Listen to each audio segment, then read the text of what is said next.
Kristen kecil ya, minoritas. Minoritas, tapi Itu pun mereka tidak justru yang jadi troublemaker.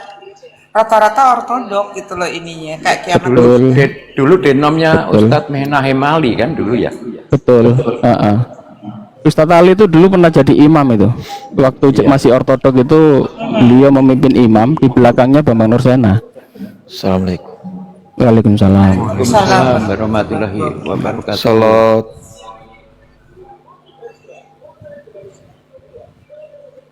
Nah Lanjut sekarang kan, Ustaz. sekarang yang jadi troublemaker kayak contohnya si siapa itu, siapa yang perempuan itu, dia juga ortodok, ya kan? Kiamat ortodok, kemudian yang ngaku Katolik itu juga ortodok sebetulnya. Karena kan kalau ortodok itu gampang sekali terdeteksi. Agatha juga ortodok. Edwin ortodok, Aderion ortodok, yang penghujat itu sekarang rata-rata, tapi ortodoknya bukan ortodok seperti Romo Aldo, ortodoknya ortodok Tritung. Ortodok Tritung. Romo Aldo itu pun sering ketemu saya dulu ya. Romo Aldo itu sampai pindah gereja itu 3 kali loh. Jadi memang untuk menemukan gereja yang pas itu ya, untuk kelompok-kelompok dari ortodok kemudian dari mesianik itu kebingungan mereka itu. Kan saling klaim itu. Gereja kami paling utama, gereja kami paling pertama, gereja kami yang masih mempunyai kitab yang pertama, mengikuti dari rasul-rasul pertama, dari bapak-bapak gereja. Kan saling klaim itu antara mesianik, ortodok. Bahkan di ortodok sendiri pun terjadi perpecahan, nggak bersatu di situ. Sama saja, apalagi di Kristen apa itu karismatik, wah malah parah lagi.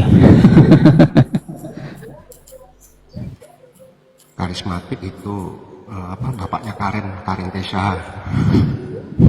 Pak Rai. Karismatik mah ya luga jagoannya. Iya sama Karen Tesa. Sebetulnya dulu kan saya dari GPPS ya, dari Gereja Pantai Kosta Surabaya. Itu gereja saya itu kan mengutamakan Roh Kudus, kepenuhan Roh Kudus, bisa berbahasa roh. Jadi saya dulu itu pernah mengikuti acara, kalau di tempat saya itu retreat ya, di puncak. Biasanya kalau di Surabaya sini di Tretes atau di Malang itu, di sana biasanya gereja itu punya rumah doa. Gereja itu punya rumah doa rata-rata di puncak gunung-gunung. Untuk mencari bahasa roh itu caranya adalah ikut full 1 minggu ya, 7 hari. Pagi siang kita puasa, membaca kitab suci, malamnya itu kita ibadah pencarian kepenuhan Roh Kudus. Gimana caranya? Itu kita muji ya, menyanyi, berdiri dengan diiringi musik yang rampak ya, seperti musik-musik rock kalau sekarang. Saya dulu pemain musik ya, saya dulu pemain musik gereja. Jadi saya biasanya yang main musik di situ. Karena saya dulu saat masih pendalaman Alkitab itu juga mengikuti khusus musik, khusus untuk pelayanan. Jadi memang dididik untuk menjadi pemusik gereja. Dan di cabang saya itu memegang ketua tim musik juga waktu itu. Jadi untuk pencarian Roh Kudus itu kita Tapi itu betul nggak itu Bang Edi? Kita jadi bisa berbahasa roh. Bahasa roh Nah, itu lucunya yang begitu. bahasanya aneh itu gimana itu? Iya, jadi lucunya itu seperti itu ya. Jadi dalam 1 minggu kita mengadakan kepenuhan Roh Kudus itu. Pagi kita puasa, membaca Alkitab, malamnya kita ibadah sampai jam 12 sampai jam 1 malam, bahkan jam 2. Itu kita ibadah dengan muji, berdiri ya, berdiri, pejamkan mata sambil memuji. Pujiannya itu dengan irama yang ngebeat ya, seperti kayak rock lah, untuk membangkitkan semangat itu loh. Kemudian di puncaknya itu nanti ya, musiknya agak slow. Kemudian mereka itu sudah kayak kemasukan. Ada yang ngomong-ngomong nggak karu-karuan, ada si malakama. Kalau si pendeta Esra Sorungo bilangnya si sandalawas itu kan. Si karabarabab kan, si karabarabab. Si raba-raba, betul. Makanya beda denom itu beda pendapat soal Roh Kudus. Makanya kalau saya debat dulu dengan beberapa pendeta dari gereja-gereja manapun, kalau saya membahas masalah Roh Kudus pasti beda-beda pendapatnya. Kenapa? Karena di satu sisi ada yang mengimani bahasa roh itu adalah bahasa Roh Kudus yang dikaruniakan kepada manusia di akhir zaman, seperti penggenapan bahwasanya di akhir zaman itu Roh Kudus kan dicurahkan dan banyak orang bisa berkata-kata, bernubuat, bisa melakukan hal mukjizat dan sebagainya itu melalui Roh Kudus. Nah, kami dididik waktu itu untuk bisa memenuhi itu. Nah, yang bisa penuh Roh Kudus itu nanti dilihat oleh Bapak Pendeta. Nanti ada pendeta yang keliling di saat kita trans itu ya, ngomong yang gak karu-karuan itu, bahkan ya ada yang jatuh-jatuh ya, mulai jatuh geblak-geblak. Itu sampai malam terakhir itu saya nggak pernah jatuh. Jadi saya nggak pernah merasakan ya opo rasanya penuh Roh Kudus itu, kok bisa geblak-geblak, bisa berbahasa roh dan sebagainya. Saya nggak bisa mengalami itu. Dan di hari terakhir itu saya masih ingat kepala saya itu dipegang-pegang kepala, kayak didorong-dorong gitu loh supaya jatuh, tapi saya nggak mau jatuh, takut. nanti setelah amin buka mata itu dilihat di lengannya itu, nanti yang penuh dengan Roh Kudus itu ada pita, yang tidak penuh Roh Kudus tidak kasih pita. Nanti ada pendeta keliling, dia mengatakan ini pendeta punya karunia, punya apa itu istilahnya, punya karunia bisa mengartikan bahasa roh. Jadi dia bisa membedakan yang masuk itu Roh Kudus atau roh setan. Nah, di sini saya pernah kejadian menarik. Kenapa? Karena ada yang kesurupan beneran. Bahkan sampai pagi itu, paginya sampai dibawa ke rumah sakit. Kenapa? Karena kesurupan, kemasukan setan di dalamnya. Bukan Nah, Roh Kudus tapi roh halus. bukan Roh Kudus, betul. Nah, anehnya ya, kalau kita bertanya kepada orang-orang yang saat ini sekolah teologi untuk calon-calon pendeta, apakah pernah diajarkan mengartikan orang ngomong seperti ini itu artinya ini, orang ngomong ini itu adalah ini Roh Kudus atau tidak? Itu sampai saat ini nggak ada kamusnya. Kemudian mereka bisa mengartikan bahwa oh orang ini ngomong ini itu dari mana gitu loh. Soalnya apa? Nggak pernah diajarkan itu. Jadi kalau ada pendeta yang mengatakan saya punya karunia bisa menerjemahkan bahasa roh, itu siapa gurunya? Nggak ada, buku kamusnya juga nggak ada gitu loh. Jadi sampai hari ini itu saya masih kalau memikirkan masalah itu masih bingung gitu. Kenapa? Karena contoh ya, karena kepenuhan Roh Kudus di hari Pentakosta, di saat Yesus sudah tidak ada, yang terjadi pada murid-murid Yesus waktu itu. Kenapa kok hanya terjadi saat itu tok? Mereka bisa melihat panah-panah api kan hinggap di kepala-kepala mereka, kok hanya satu itu tok? Setelah itu kan nggak pernah terjadi sampai hari ini. Orang kepenuhan Roh Kudus kayak apapun tidak pernah mereka bisa melihat ada api yang jatuh kan, ada angin kencang atau apa kan, nggak pernah kejadian seperti itu. Nah, itu bisa kita pertanyakan apakah kisah itu benar atau tidak. Kalau benar, harusnya di akhir zaman ini orang-orang yang menanti-nantikan Roh Kudus itu kan sama, bisa kejatuhan api-api yang katanya simbol dari Roh Kudus itu, tapi kenyataannya sampai hari ini kan tidak pernah kita dengar ada gereja yang melihat api berjatuhan seperti itu. Ya, monggo mungkin yang lain silakan. Pak Idama barangkali ada tanggapan, Pak Idama. Silakan Pak Idama. Bang Pen, ini menarik ini Nah, Pak. ini biasanya Bang Idama ini suka menggunakan Roh Kudus, ini bahasa roh ini Bang Indi ini.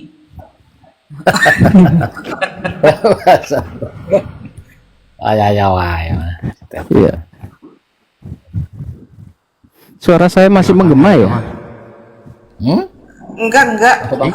Enggak ya? Kayak gitu. Kadang suka Bukan Umi, Bang Dul. Bang Dul, yang Umi enggak ngegema yang ini. Ini akunnya Enggak, beda. bagus semua. Bagus ya? Enggak, masalahnya di bawah katanya ada noise Umi gitu. Enggak ada ya? Ya, Umi kadang-kadang aja ada noise, Ada noise. kadang-kadang. Nah, itu dia. Oh. Lagi Ini sambil coba tanya ngecas. sama Idama, coba Idama. Saya nggak pakai itu, nggak pakai headset. Enggak, Idama enggak, Hah? Idama enggak. Bukan, maksudnya tanya lah pakai gitu. Oh, tanggapannya maksudnya, Pak Begini, jadi Idama. begini. Pak Edi ini Oh, kita udah mulai masuk materi. Ya gimana? enggak boleh bertanya apa aja boleh, random ini Bebas. random. Ya gimana Bang Dul? Pak Edi ini sebelum di Islam dia juga seorang dari agama sebelah juga gitu. Mungkin ada yang mau ditanyakan kenapa dia bisa hijrah gitu. Tapi mohon izin ini Pak Paulus ini, boleh nggak? Ya, silakan. Punten ya Kang ya. Kalau dulunya dari lahir agamanya apa Kang? Saya itu, ibu bapak saya itu Islam. Oh. Ayah saya itu bahkan seorang ustadz ya, guru ngaji. Cuman ayah saya kena kanker paru-paru, meninggal saat saya masih kecil. Nah, karena ibu saya tidak bisa menyekolahkan saya, akhirnya saya dititipkan ke paman. Nah, paman saya itu orang kaya, pendeta beliau. Bahkan beliau bisa mendirikan gereja dengan biaya sendiri. Beliau bahkan bisa beli tanah untuk tanah makam untuk khusus orang-orang Kristen. Nah, anak beliau kan perempuan. Di gereja itu biasanya perempuan tidak bisa menjadi pendeta. Biasanya pendeta itu pasti dari laki-laki. Memang ada ya sebagian gereja-gereja kecil ya yang memperbolehkan perempuan menjadi pendeta, tapi biasanya, halo, apa kabar, Bang Rudi Yohanes? Kabar baik, Pak Edi. Lama tak jumpa ini. Alhamdulillah baik. Barusan bilang jadwal ulang udah aku sampaikan. Iya. Bang Rudi. Kiranya cukup lagi telepon kami tadi. Iya. Gimana Juga kabar di sana, Bang Pak Rudi? Edi nih. Udah lama sekali ini. Iya, dari tahun 2011 ya. 2011 ya. Tapi saya Jadi aku mau kesaksian. silakan. Sebentar dulu, aku mau kesaksian. Jadi waktu itu ada kulihat video Pak Edi waktu mengenai apa ya, bahwa tahun 2011 orang pertama membela saya Pak Edi benar. Itu tidak saya pungkiri. Waktu itu beliau mengatakan sesuatu sama saya, memang saya bilang Pak Edi tak akan tahan, aku bilang. Ya. Itu kejadiannya 2011. Semua orang nggak ada yang percaya sama saya, cuman beliau yang percaya waktu itu. Terima kasih Pak Edi. Iya betul. Saya waktu itu masih ingat Bang Rudi itu banyak yang menfitnah. Jadi Facebooknya kan banyak yang menduplikat. Kemudian akhirnya beliau sampai dilapor-laporkan polisi. Tapi hujatannya sangat kasar ya. Saya tahu itu bukan tulisan Bang Rudi. Saya tahu persis kalau Bang Rudi tidak akan melakukan hal seperti itu. Ucapannya sangat kasar dan menghujat berlebih-lebihan. Dan itu dimakan oleh orang-orang Islam. Mereka melaporkan Bang Rudi dan sebagainya. Tapi saya yakin, kenapa? Karena saya dulu itu sudah sering debat dengan Bang Rudi, itu sudah sering. Makanya Bang Rudi ada istilah berani bertanya, jangan hanya bertanya tok, berani ditanya. Itu kan dari saya dulu. 1 jam saya, 1 jam Bang Rudi, gantian kita nulis itu sampai keriting tangan itu. Oke, bicara apa yang mau kita bahas hari ini? Ini hanya nostalgia sedikit dengan Pak Edi ya. Aku selalu dia manggil dia Pak. Sebelumnya aku sapa-sapa dulu. Taliban, selamat malam, assalamualaikum. Winan, selamat malam, assalamualaikum. Selamat Iya, tadi malam Bang Dul. Warahmatullahi wabarakatuh. sudah kita ngobrol-ngobrol Bang Edi ini tadi udah flashback ke belakang ya waktu mau dibawa ke Jerman sama Paul Zhang begitu kan. Nah kan sekarang bibit-bibitnya ini terus berkembang gitu loh. Ya kan orang-orang yang menghujat itu sekarang kan udah pergi ke sana juga. Nah, artinya ada apa sih? Ada permasalahan ini yang buat umat Islam sendiri beda mungkin permasalahannya dengan Bang Rudi, tapi buat umat Islam mah permasalahannya mereka yang keluar sana itu lebih gila menghujatnya begitu loh. Ya, Oke. sebetulnya Saya dulu Tambahin atau Bang sedikit, Rudi? sebentar. Ya. Ya, jadi apa yang dibilang Pak Edi itu benar. Saya juga ditawari ke Amerika. Jadi ada dua kubu sekarang ini, kubu Amerika dan kubu Eropa. Amerika itulah Pak Henry Tarigan, itu asli saya ditelepon. Kalau mau datang ke sini silakan, kami siapkan rumah tempat, tapi bukan dia yang nelpon, anggotanya ada ya, nama saya lupa namanya, nomornya saya juga lupa ya. Nah, yang kemudian yang kedua kubu daripada Eropa yakni Jerman Belanda, itulah Ibu siapa namanya itu yang kemarin ada di Metatron yang digelari, maaf ini ya dibilang dia apa namanya Ibu itu, Mantu, Ibu mucikari. Mantu. Ibu Mantu. Bukan Ibu Mantu, Ibu Mantu itu Muslim. Bukan. Ini si apa Burman Ulang itu kok salah kemarin ya. Burman Ulang atau Bulu apa itu yang sama dengan Agatha itu nah kan nggak tahu kalian ya ribut mereka akhirnya. Kan itu heboh juga itu. Lihat di Al Ayubi channel. Jadi mereka itu ribut dan ibu itu akhirnya muncul ke permukaan. Beliaulah dulu juga menawari saya untuk ke Jerman atau ke Belanda. Dan beliaulah yang menggolkan si Agatha sama si siapa namanya lagi si botak itu botak Tron, si Metatron. Edwin, ya Metatron. Edwin ke Belanda. Edwin. Ya, si Agatha ke Malaysia dulu waktu itu ya. Dan kemungkinan si Agatha masih di Malaysia. Ya itu tambahannya, silakan. Ya, saya tambah sedikit. Jadi apa yang diutarakan oleh Bang Rudi tadi benar. Saya dulu ditawari oleh Bang dari Paul Zhang. Itu 1 bulan Paul Zhang sebelum berangkat ke Jerman. Dia datang khusus menemui saya, kemudian Paul Zhang itu meminta ingin dipertemukan dengan teman-teman AWF karena di Surabaya kan sudah ada AWF waktu itu. Paul Zhang sudah cerita ke saya, sudah menemui Ustadz Moko Ginta, sudah menemui Yudi Mulyana, kemudian ke Surabaya menemui saya, kemudian dia ingin bertemu dengan si Ali Makhrus yang hujater itu dulu itu. Nah, saya waktu itu dihadapkan, itu pertemuan ketiga ya, kita udah beberapa kali bertemu. Yang pertemuan ketiga itu di sebuah rumah makan, saya diundang sendiri. Pak Edi datang ke sini ya. Ternyata di sana sudah kumpul 4 orang dan dengan 5 orang, satu dengan Paul Zhang. 1 orang berwajah Jerman, bisa berbahasa Indonesia. Langsung Paul Zhang mengenalkan mereka. Beliau berkata, Pak Edi sekarang di yayasan mana? Saya di AWF waktu itu, belum mendirikan YPM atau HIT ya. Oh, di yayasan ya. Digaji berapa katanya? Saya di yayasan tuh nggak ada yang gaji, lillahi ta'ala. Kadang kita sering urunan karena yayasan kan nggak ada dananya waktu itu. Nah, termasuk di YPM atau HIT ini pun teman-teman di yayasan tuh nggak ada yang digaji.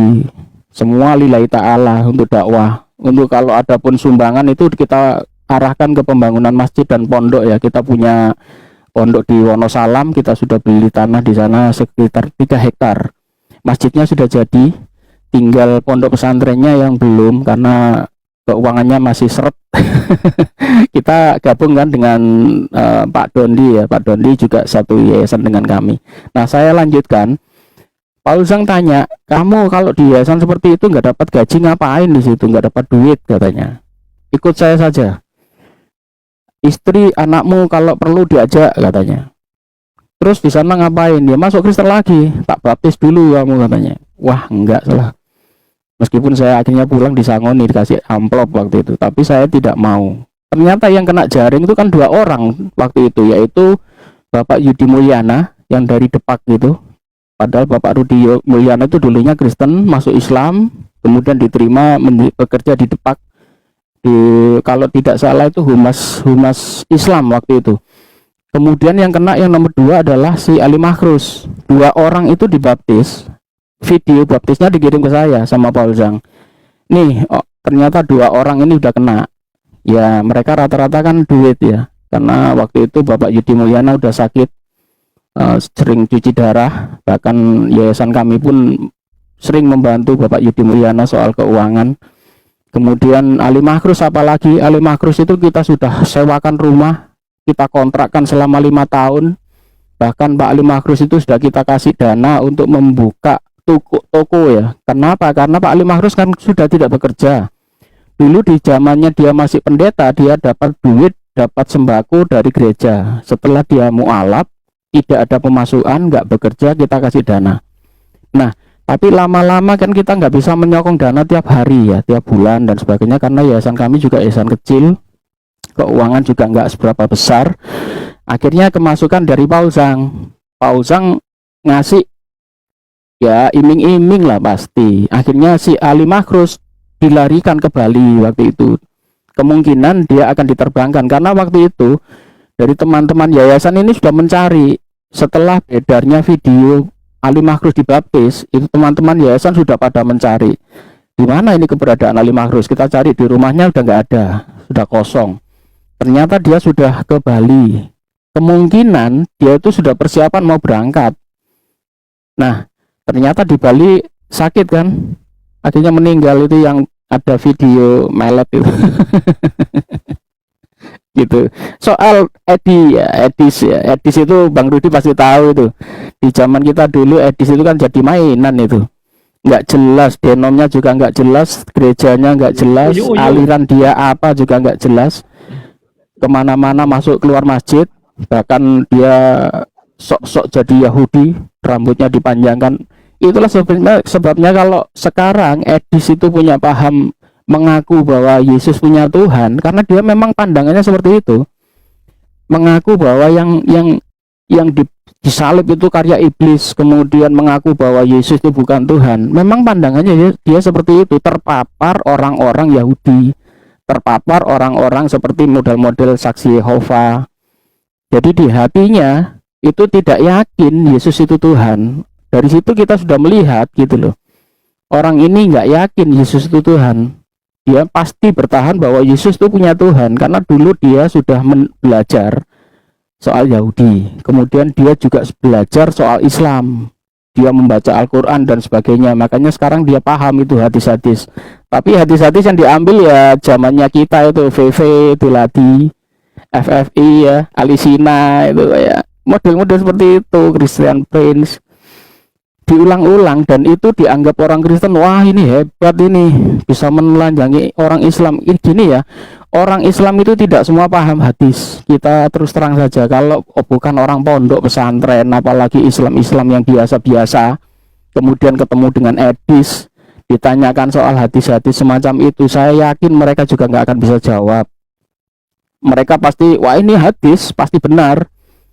Padahal kita tahu ya, hadis itu kan ada macamnya, itu ada hadis palsu, ada hadis produk Sunni, ada hadis produknya Syiah, ada ribuan, bahkan ada ratusan ribu hadis palsu itu yang dibakar itu ada. Tetapi model-model seperti itu kalau ditanyakan orang Islam pasti kelabakan dia, apalagi yang dicari Edis itu kan orang-orang yang nggak ngerti-ngerti itu, kemudian diposting seakan-akan dia menjadi pahlawan, dipuja-puja orang Kristen, wah ini hebat. Padahal itu dulu kita tertawakan di zaman kita dengan Pak Rudianus itu. Gitu ya. Iya, ini Ya, benar. debat tercupu dia itu. Jadi kebanggaan sekarang. Sebentar aku apa dulu iklan dulu. Teman-teman yang di bawah tolong tetap layar ya, karena di sini ada narasumbernya sang debater atau kita kenal Wak Labu. Ini banyak musuhnya lagi di bawah ini. Tolong bantu ya. Jangan kasih ya, tolong bantu tetapnya lebih kencang lagi ya. Silakan Bang Rudi. Siap. Jadi begini. Edis itu waktu di Indonesia dia kan berusaha untuk membicarakan kekristenan nggak laku. Dia mulai membicarakan Islam juga nggak laku. Saya ingat sekali itu nggak laku. Baru dia mulai mengusik Katolik tahun 2021 dan 2023. Di situ dia mulai laku. Lucu ya, dia mengusik Katolik baru laku, dan mulai heboh tahun 2023 di mana waktu itu BSS Umdin kenal itu Bob Samtir Simbolon nggak setuju dengan apa yang dilakukan Edis. Kemudian dia mengejar si Edis. Edis ketakutan, lari dia pertama kali ke Singapura. Nah, itulah pertama kali karirnya ya. Kemudian dari Singapura dia waktu itu sudah mulai berani menghujat Islam itu dengan lebih vulgar daripada waktu di Indonesia. Nah, kemudian dapatlah dia link sama Sob Katul Bekatul Mentul-Mentul, dan mulai dia berhubungan dengan Pak Henry Tarigan ya. Dan mulailah dia di setting untuk lari ke sana. Saya tahu itu semua jalurnya. Dan akhirnya sampailah dia ke Los Angeles. Los Angeles itu adalah tempatnya daripada Pak Henry Tarigan. Jadi bukan kebetulan dia ke sana. Dia nggak ada yang ditujunya selain daripada itu. Nah, kemudian sesampai di sana, saya ingat sekali waktu saya ditelepon daripada tim Henry Tarigan begini. Kamu bisa datang ke sini, tapi satu kerjamu. Kerjanya itu apa? Dia bilang sih berapologet, tapi yang saya lihat menghujat. Ya, kamu harus menyerang Islam katanya. Saya bilang, kalau menyerang Islam itu bukan berapologet. Apologet itu artinya mempertahankan iman. Saya bilang ya. Makanya saya selalu mengandung konsep berani bertanya, berani ditanya. Jadi nggak cocok sama saya tawaran mereka, jadi saya nggak mau ke sana. Kalau Edis cocok. Nah ini dia. Berangkatlah dia ke sana dan sesampainya di sana dia langsung tancap gas nonstop sampai hari ini menghujat terus. Nah di situ saya berpikir ya, dia ini penghujat bukan apologet, tapi lucunya oten-oten itu maaf dulu ya. Mereka sebenarnya ingin dulu, mereka ini puas kalau si Zuma, si Rifa, sama si Nora ditangkap. Waktu itu saya menentang itu. Tapi saya mau dilaporkan. Ngeri loh, saya ini lucu. Nah, bahkan Ratu Ento waktu itu saya tentang juga, janganlah sampai ditangkap. Karena bagi saya, tidak ada orang yang ditangkap karena menghujat Yesus gitu loh. Tapi saya mau dipenjarakan waktu itu ya. Akhirnya saya minta maaf, oke lah, sudahlah. Saya minta maaf, kan begitu ya sama pengacara itu ya. Nah, sekarang orang-orang oten-oten ini tidak bisa melampiaskan amarahnya. Datanglah Edi sebagai pahlawan karena waktu itu trio Zuma, Rifa dan Nora nggak bisa ditangkap. Mereka kan sudah kecewa sampai sekarang ini. Dalam artian sudah yang dulu bersorak-sorak itu nggak ada yang nggak bisa. Udah macet gitu ya. Muncullah si Edis di saat yang tepat. Nah, dia mulai menyerang Islam dengan gayanya yang slow begitu ya. Jadi orang pikir, oh iya begini. Nah, sialnya loh. Saya dari dulu selalu mengatakan, untuk muslim-muslim yang awam, janganlah kalian tonton Edis, jangan naik ke sana. Karena hati kalian akan sakit, saya bilang kan. Dan benar. Tadi juga Mas Jul masuk saya 10 menit live langsung di-report beramai-ramai oleh herdernya Edis. Saya kena apa namanya itu di blok akun yang satu lagi ya. Mas Jul sampai bilang begini. Ini untuk apa ya katanya orang-orang muslim yang awam. Kalian yang memberi panggung sama si Edis. Kalian yang memberi makan Edis. Benar. Kalau nggak ada muslim naik ke situ, nggak akan laku dia. Nggak akan ada yang berdonasi. Nggak ada ngasih koin. Dia akan mati sendiri.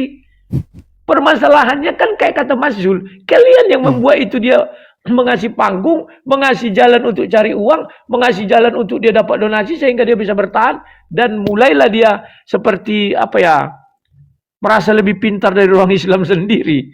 Saya saja tak pernah saya bilang oh saya paham, dia kan kayak paham bahasa Arab kan saya tidak pernah bilang itu paham ya, makanya saya nggak berani saya bilang saya hanya bahasa Indonesianya aja kalau berdebat ya. Jadi inilah satu lagi ya ini sekalian bisa balik kamera ini, ku balikkan dulu kameraku ya. Kawan-kawan bantulah, saya mau nantang si Edis di Indonesia ya. Biarlah kami 1 lawan 1, dilaporkannya saya ke polisi tentang BR itu, saya akan hadapi dia ya. Bagaimana balikkan kamera? Bisa ini enggak? Tunggu. Balik kamera ini nih bisa. Bisa, sabar. Nah. Begini. Jadi kalau kalian mau beramai-ramai melaporkan si Edis gampang. Di sini cari namanya ICE, ICE.gov. Itu aja cari, gov itu government ya.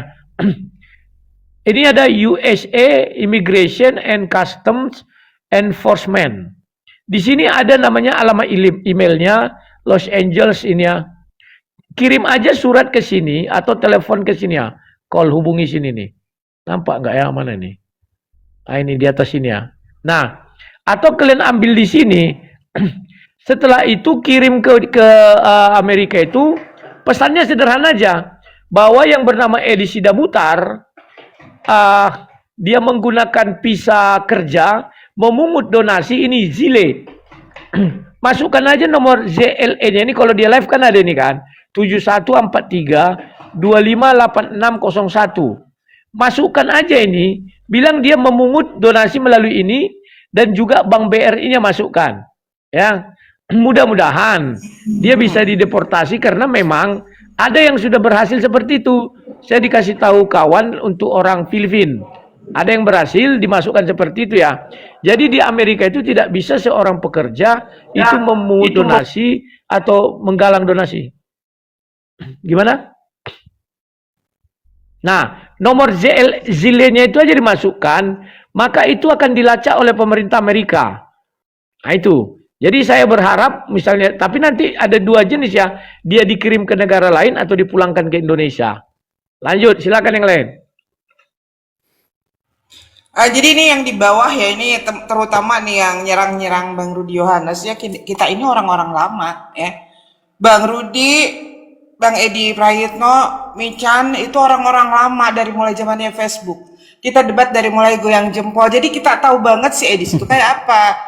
Kalian kan baru tahu Edis nongol di sini dengan hujatan apa? Hayalan saja begitu kan, hayalan saja. Kalian kan baru tahu itu.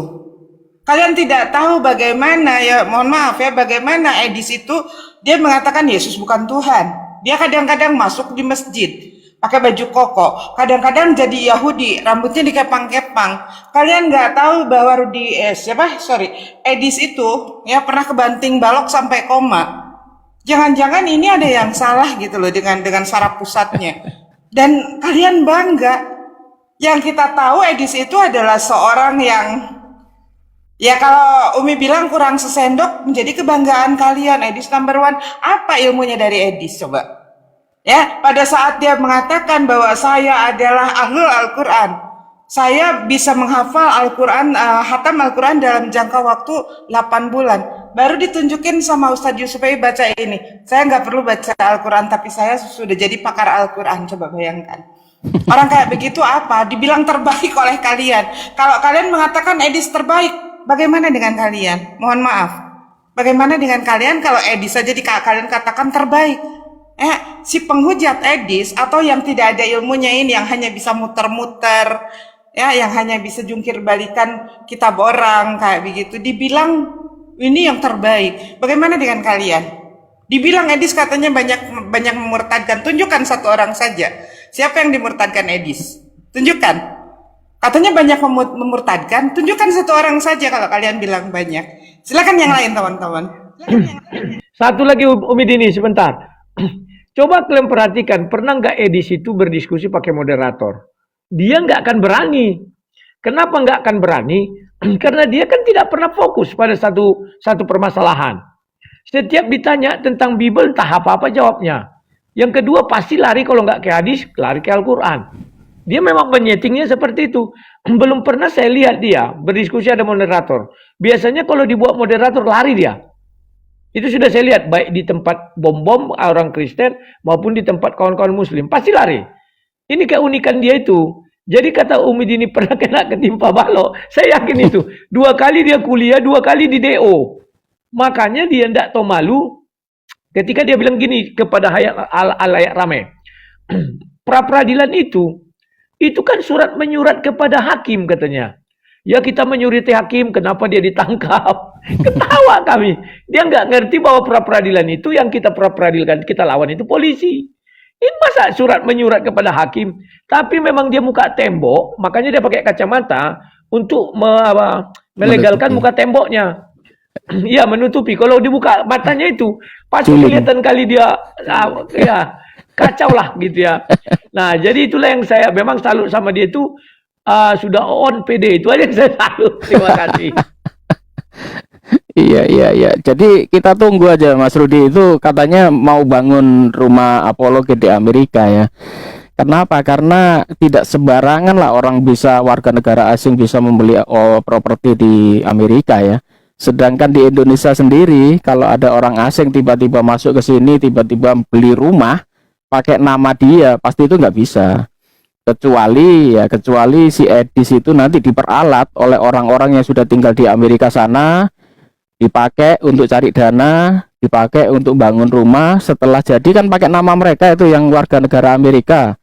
Edis ini diumpankan biar ditangkap, udah habis, hartanya dimiliki oleh orang-orang di belakang mereka itu. Edis ini orang goblok, gak ngerti diperalat dia gitu loh. Oh, satu lagi Pak. Bahwa sekarang Edis itu kan duetnya dengan Udin Caikiti.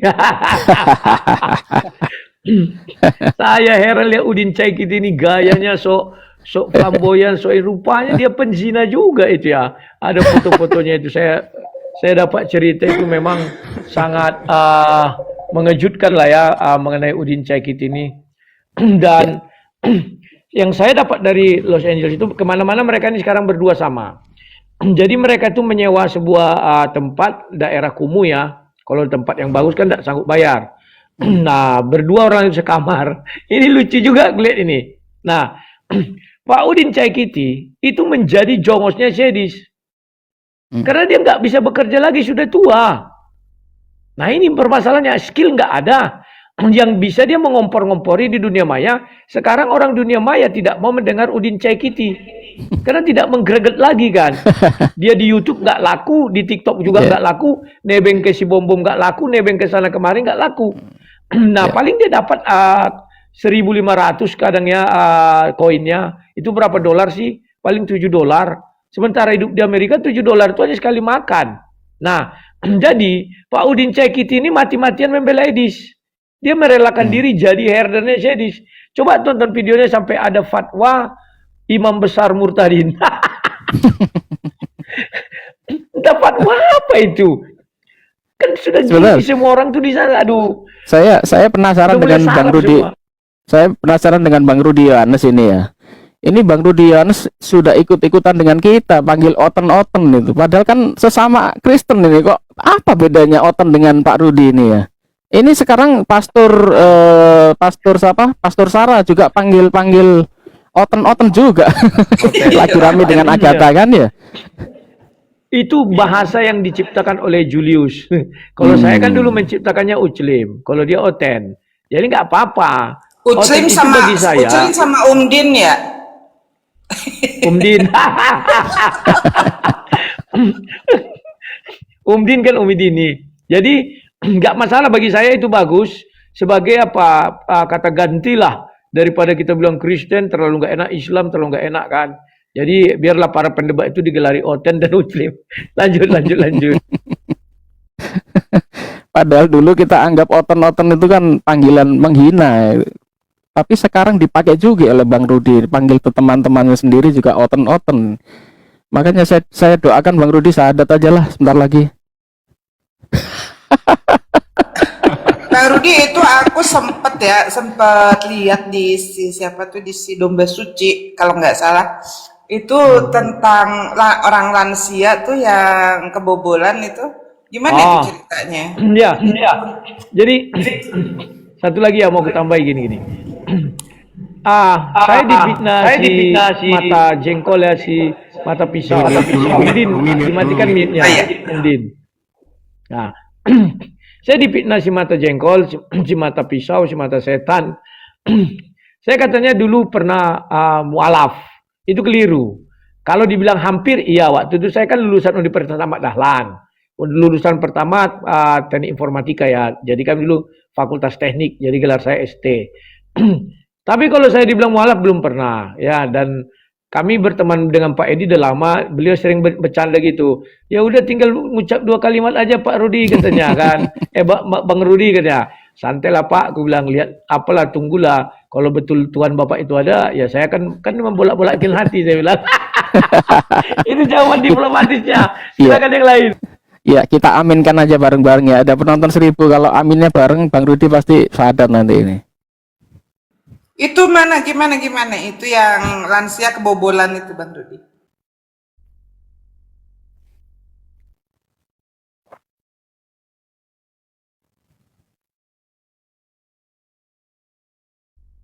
Mau meniti sebentar, aku ada telepon.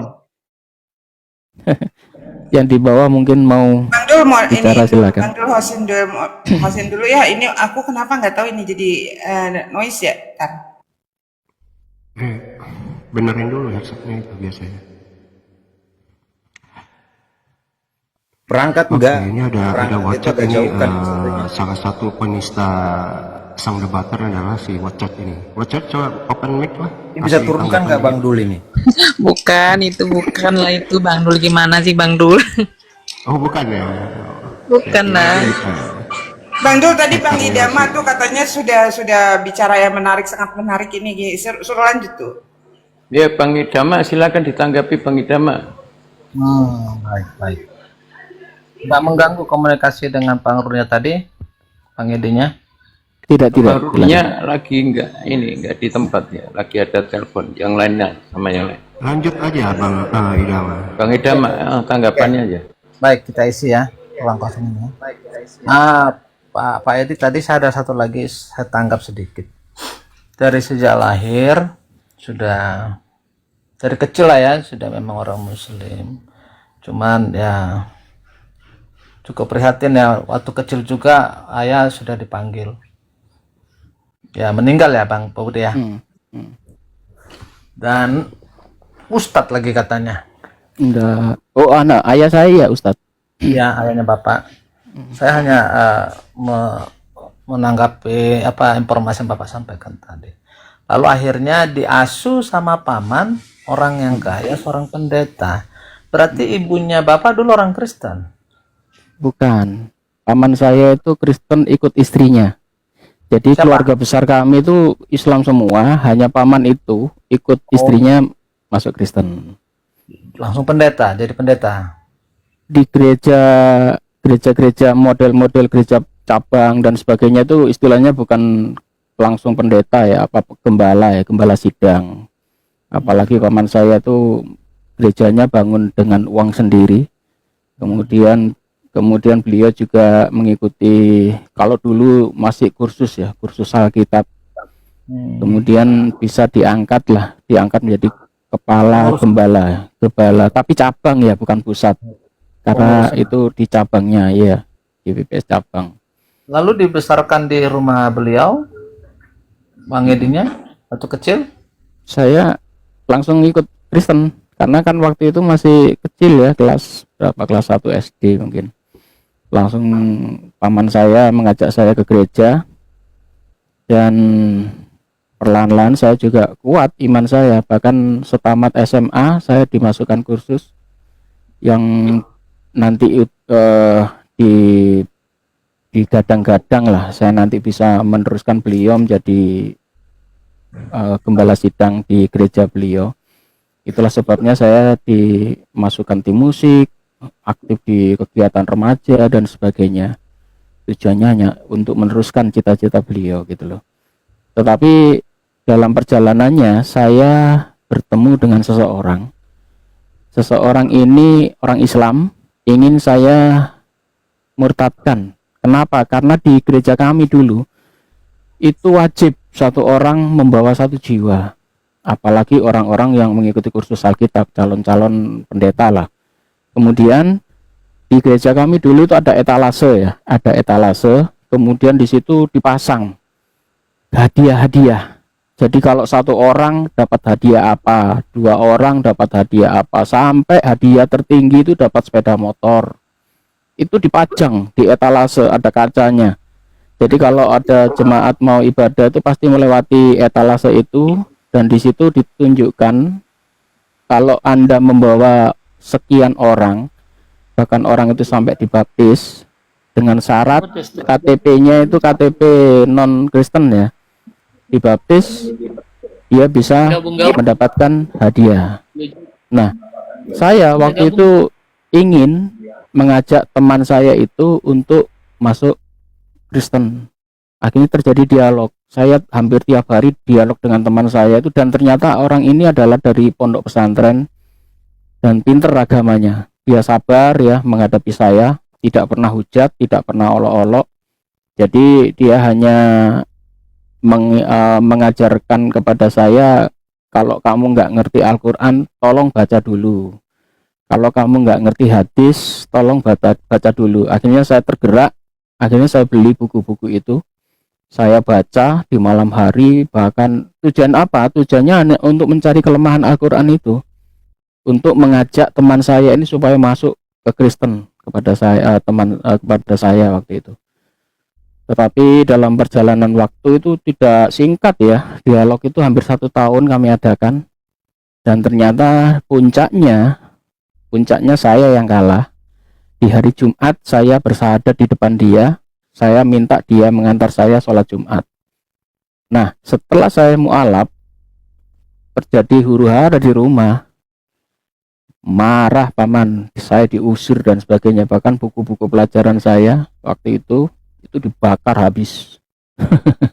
Perjalanan yang sangat, ya, masuk Islam itu kan pilihan yang sangat sulit ya. Jadi makanya kalau ada orang yang sampai hijrah keluar kemudian masuk Islam, itu saya bisa merasakan bahwa itu bukan pilihan gampang, terutama dari keluarga ya, gitu Pak. Oke, sebentar aku sambut dulu. Dari chat. Richard, tolong dibuka mute-nya. Selamat malam, ada. Richard, bisa di open mic-nya enggak? Oke. Lanjut dulu. Baik, Pak Edi.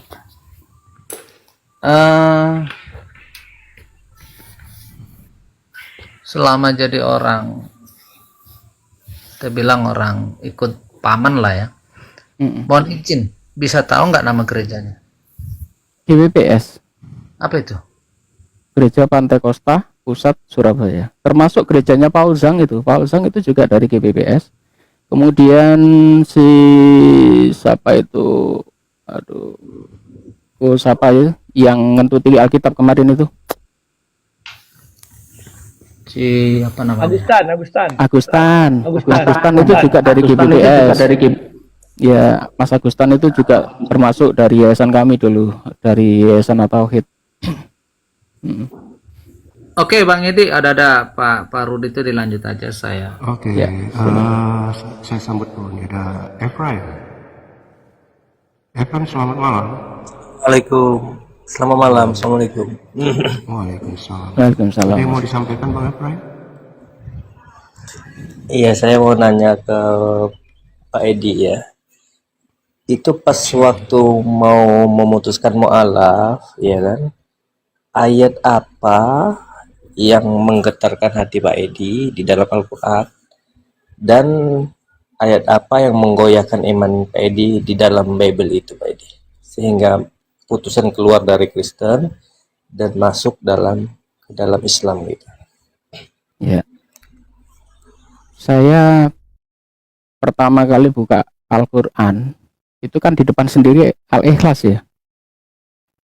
Jadi di depan itu sendiri saya sudah kayak ditampar gitu.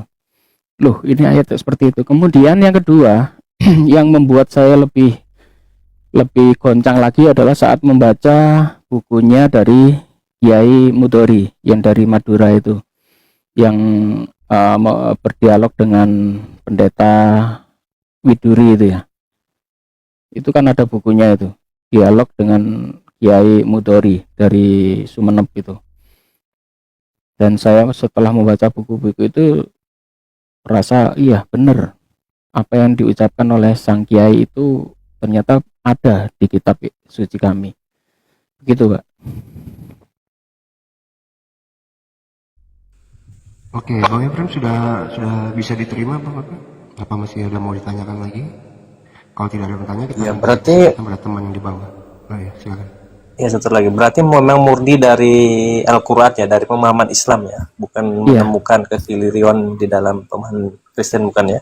Oh, kalau dari kekeliruan pasti ya. Dari setelah kita baca Al-Quran, kemudian terutama baca buku dialog dari Kiai Mudori itu, dan rata-rata ya kalau kita sudah memperdalam Alkitab, itu kita sudah pasti paham soal ketuhanan Yesus, bahwasanya Yesus tidak pernah mengatakan bahwa dirinya sebagai Allah. Yesus tidak pernah memerintahkan umatnya untuk menyembah beliau. Dari situ saja Alkitab kita cari-cari tidak ketemu, tidak akan ditemukan bukti ayat itu. Kemudian saya hanya mengambil sebuah kesimpulan sederhana. Kalau saya menyembah Allah Bapa, saya menyembah Allah Anak, yaitu Yesus, kemudian saya menyembah Roh Kudus, mending saya menyembah Allah Bapa sajalah. Dan Allah Bapa ini saya temukan di Islam gitu loh. Jadi kalau saya menyembah anak, kemudian saya besok di hari akhirat kemudian saya salah menyembah, kan mending menyembah pokoknya lah, menyembah Allah Bapaknya saja. Dan Allah Bapa itu kita temukan di dalam Islam. Dan ternyata Islam juga menghormati Isa, menghormati Yesus, menghormati Bunda Maria. Bahkan kita juga menemukan surah Maryam di sana. Begitu terhormatnya sosok Nabi Isa atau Yesus di dalam Islam. Saya masuk Islam, saya merasa tidak kehilangan Yesus. Saya masih menemukan sosok Yesus atau Nabi Isa di dalam Al-Quran. Maka itu yang membuat saya lebih mantap lagi. Bang Dul? Bang Dul, mohon izin. Apakah Pak Edi nggak jadi dengan Pak Rudi supaya saya bisa lanjut? Silakan, silakan. Bang Efrem cukup ya Bang Efrem ya? Kita kasih kesempatan teman-teman yang lain Bang, yang bertanya tentang narasumber kita di atas. Iya Bang Efrem ya, saya turunin Bang ya. Oke. Ya nggak apa-apa. Oke, assalamualaikum Bang. Oke, dilanjut nih Pak Rudi dan Bang Rudi sama Pak Edi. Silakan Bang Rudi. Masih ada. Oke, iya terima kasih ya. Nah, semenjak kehadiran TikTok ini memang dunia debat itu bermartabat, sekarang nggak ada martabatnya lagi. Kenapa saya katakan tidak ada bermartabat lagi? Tidak seperti dulu ada moderator, jadi ada pendebat dua. Itu sangat bermartabat menurut saya. Dulu banyak ada ISDN, ada ZCC, ada Geraham Mualaf dan lain sebagainya ya. Kalau sekarang nggak bisa kita temukan lagi tuh. Nah, yang saya lihat, saya tidak menilai pendebat Muslim ya, karena itu dari kalian yang menilai itu. Saya menilai pendebat Kristen.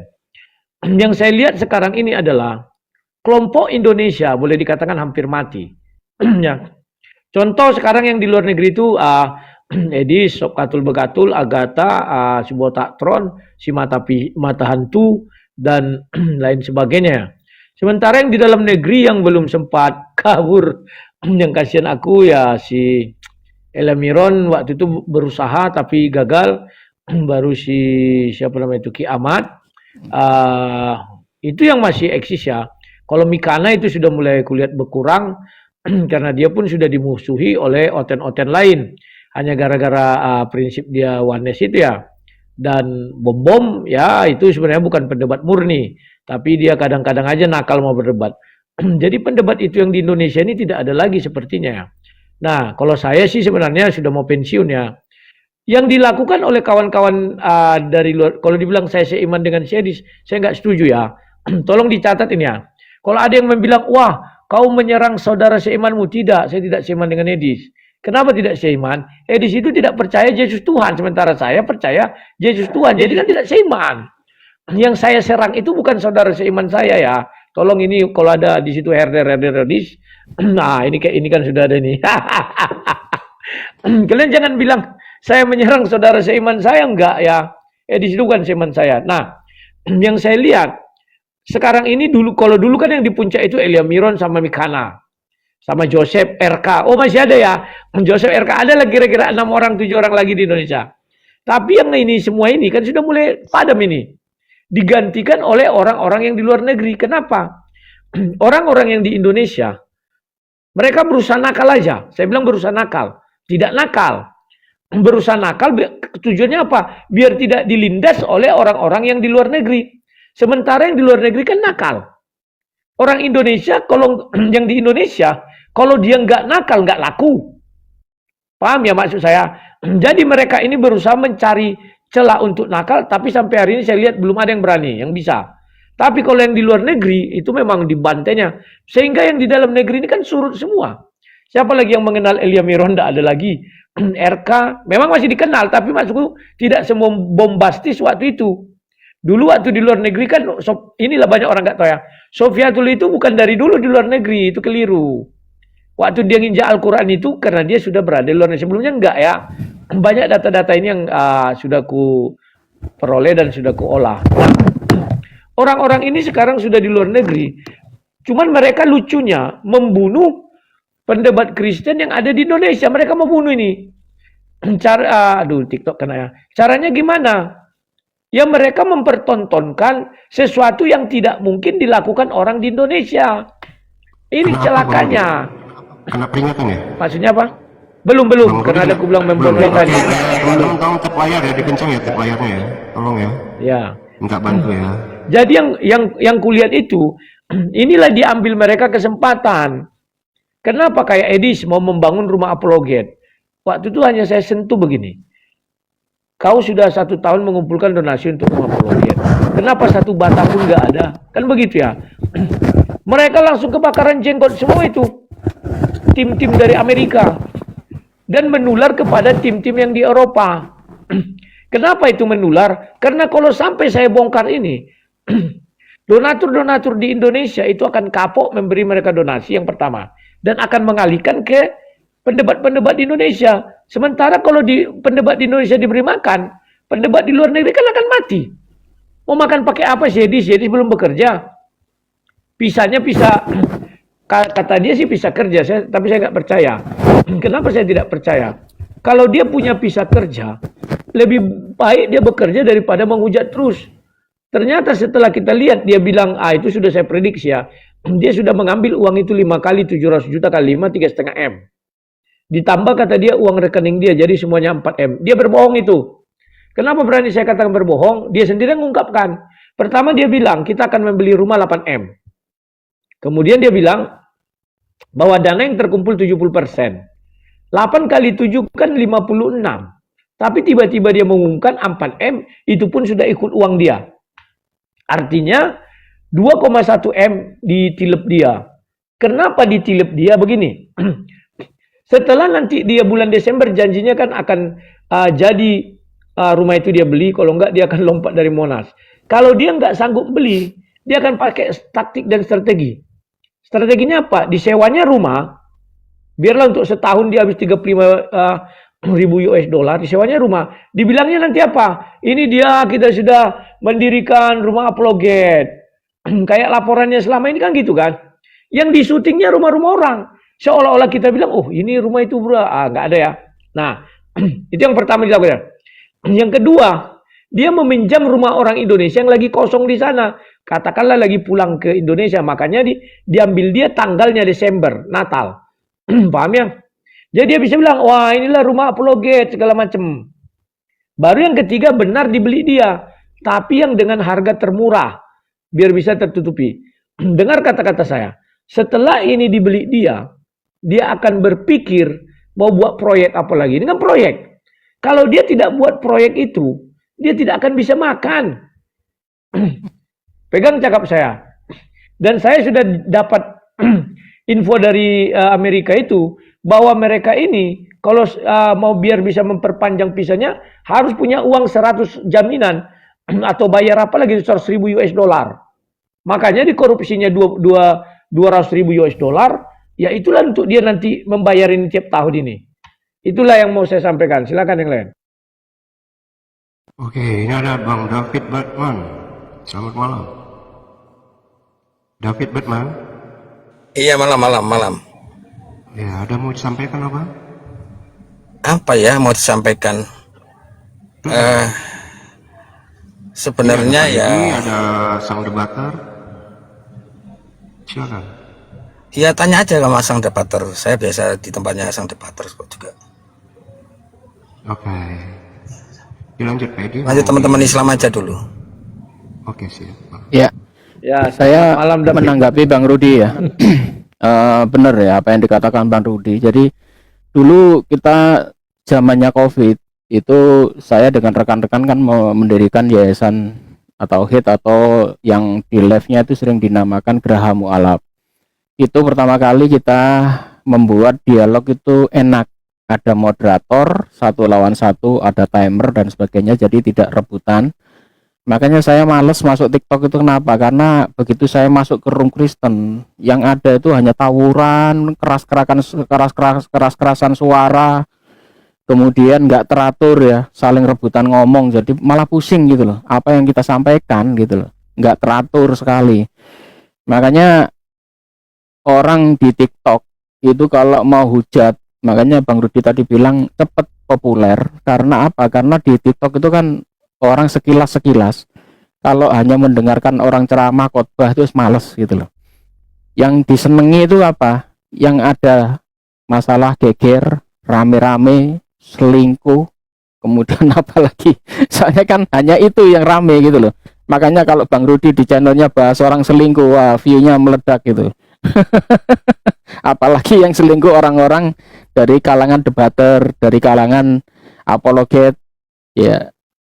Jadi saya lucu kadang-kadang mereka itu apa ya, nanti di akhirat tuh timbangannya pasti paling berat. Kenapa? Karena mereka tahu ayat, mereka tahu hukum, tetapi mereka langgar sendiri. Ini Bang Rudi kan sekarang kuliah di hukum ini, pasti paham. Orang hukum, ngerti hukum, melanggar hukum itu hukumannya malah berat gitu loh, daripada orang awam yang nggak ngerti hukum sama sekali. Jadi mungkin di akhirat kita nanti itu akan diadili lebih hebat lagi. Kenapa? Karena kita ngerti hukum, ngerti aturan, ngerti aturan dari Tuhan ya. Bahwasanya di 10 hukum Taurat itu pun disebutkan tidak boleh berzina. Tetapi saat mereka di dunia nyata, Bang Rudi Yohanes membuka rahasia, banyak debater, banyak apologet yang melakukan itu. Bahkan yang membuka itu bukan Bang Rudi, melainkan mereka-mereka sendiri. Saling membuka aib gitu loh. Saya tidak bisa membayangkan bagaimana nanti diadili di akhirat kelak. Bagaimana yang kamu ucapkan ternyata kamu langgar. Sebetulnya saya ngomong gini ini bukan untuk orang Kristen saja. Sebetulnya orang Muslim juga ada. Orang Muslim juga banyak yang melakukan itu. Cuman orang Muslim itu kan meredam ya, tidak mau mengungkit kejelekan dari saudaranya sendiri, karena ada ayat bahwasanya kalau kita ini mengangkat kejelekan teman sendiri itu seperti kita memakan daging bangkai gitu loh. Jadi kita pasti lebih hati-hati. Tapi sebetulnya itu terjadi tidak hanya di Kristen saja, saya yakin ya. Apalagi orang yang niatnya masuk TikTok itu katanya tadi sambil cari jodoh gitu. Bang Rudi bilang gitu. Ada yang janda cari jodoh, ada yang duda cari jodoh dari TikTok. Apalagi sudah terkenal. Waduh, dulu saya itu ya seperti itu ya. Memang saya juga merasakan. Saya dulu di Facebook itu kan nama saya ya agak naik ya. Godaan wanita itu pasti luar biasa. Banyak yang inbox, banyak yang merayu, banyak yang ingin dinikahi. Itu kalau nggak kuat iman kan pasti jebol gitu loh. Bahkan sekarang yang tokoh-tokoh pahlawan di TikTok melihat ini pinter, ini kok gagah, ini kok ganteng, ini kok cantik, pasti setelah live, setelah acara kemudian DM-an lanjut temu darat. Nah itu kan bisa membawa musibah. Ya apa yang dikatakan oleh Bang Rudi di channel-channelnya tuh cocok gitu, setuju saya seperti itu. Gitu Mas.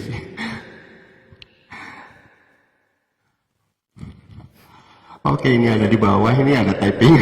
Zuma nyamar jadi Bang Dul katanya. Itu dodol maksa banget itu. Oke, para haternya Bang Rudi Yohanes ya. Kalau kalian mau naik silakan, tapi hanya untuk bertanya, bukan untuk menjudge ya. Tapi kalau kalian tidak berani ya, benar-benar jongosnya si Edis kalian semua ini. Bertanya yang benar gitu. Silakan. Umatnya Edis menyembah Edis mereka. Silakan kalau Bang Dul kasih kesempatan aja, silakan ini ya, penyembah Edis kalau mau naik ajar tuh Bang Rudi Yohanes di atas ya. Tapi hanya sebatas bertanya, jangan menghakimi gitu. Ya kan kayak gitu kan di dalam Bible juga, jangan menghakimi orang kalau kamu tidak mau dihakimi. Jangan nanti kamu naik jotos Bang Rudi 2 kali jotosnya gitu loh menghakiminya. Silakan. Gak apa-apa Dim, biarkan aja mereka mau maki juga nggak apa-apa, karena biar apa orang tuh. Oke, silakan teman-teman hater dari Bang Rudi ya, silakan ya. Typing angka 1 akan saya angkat.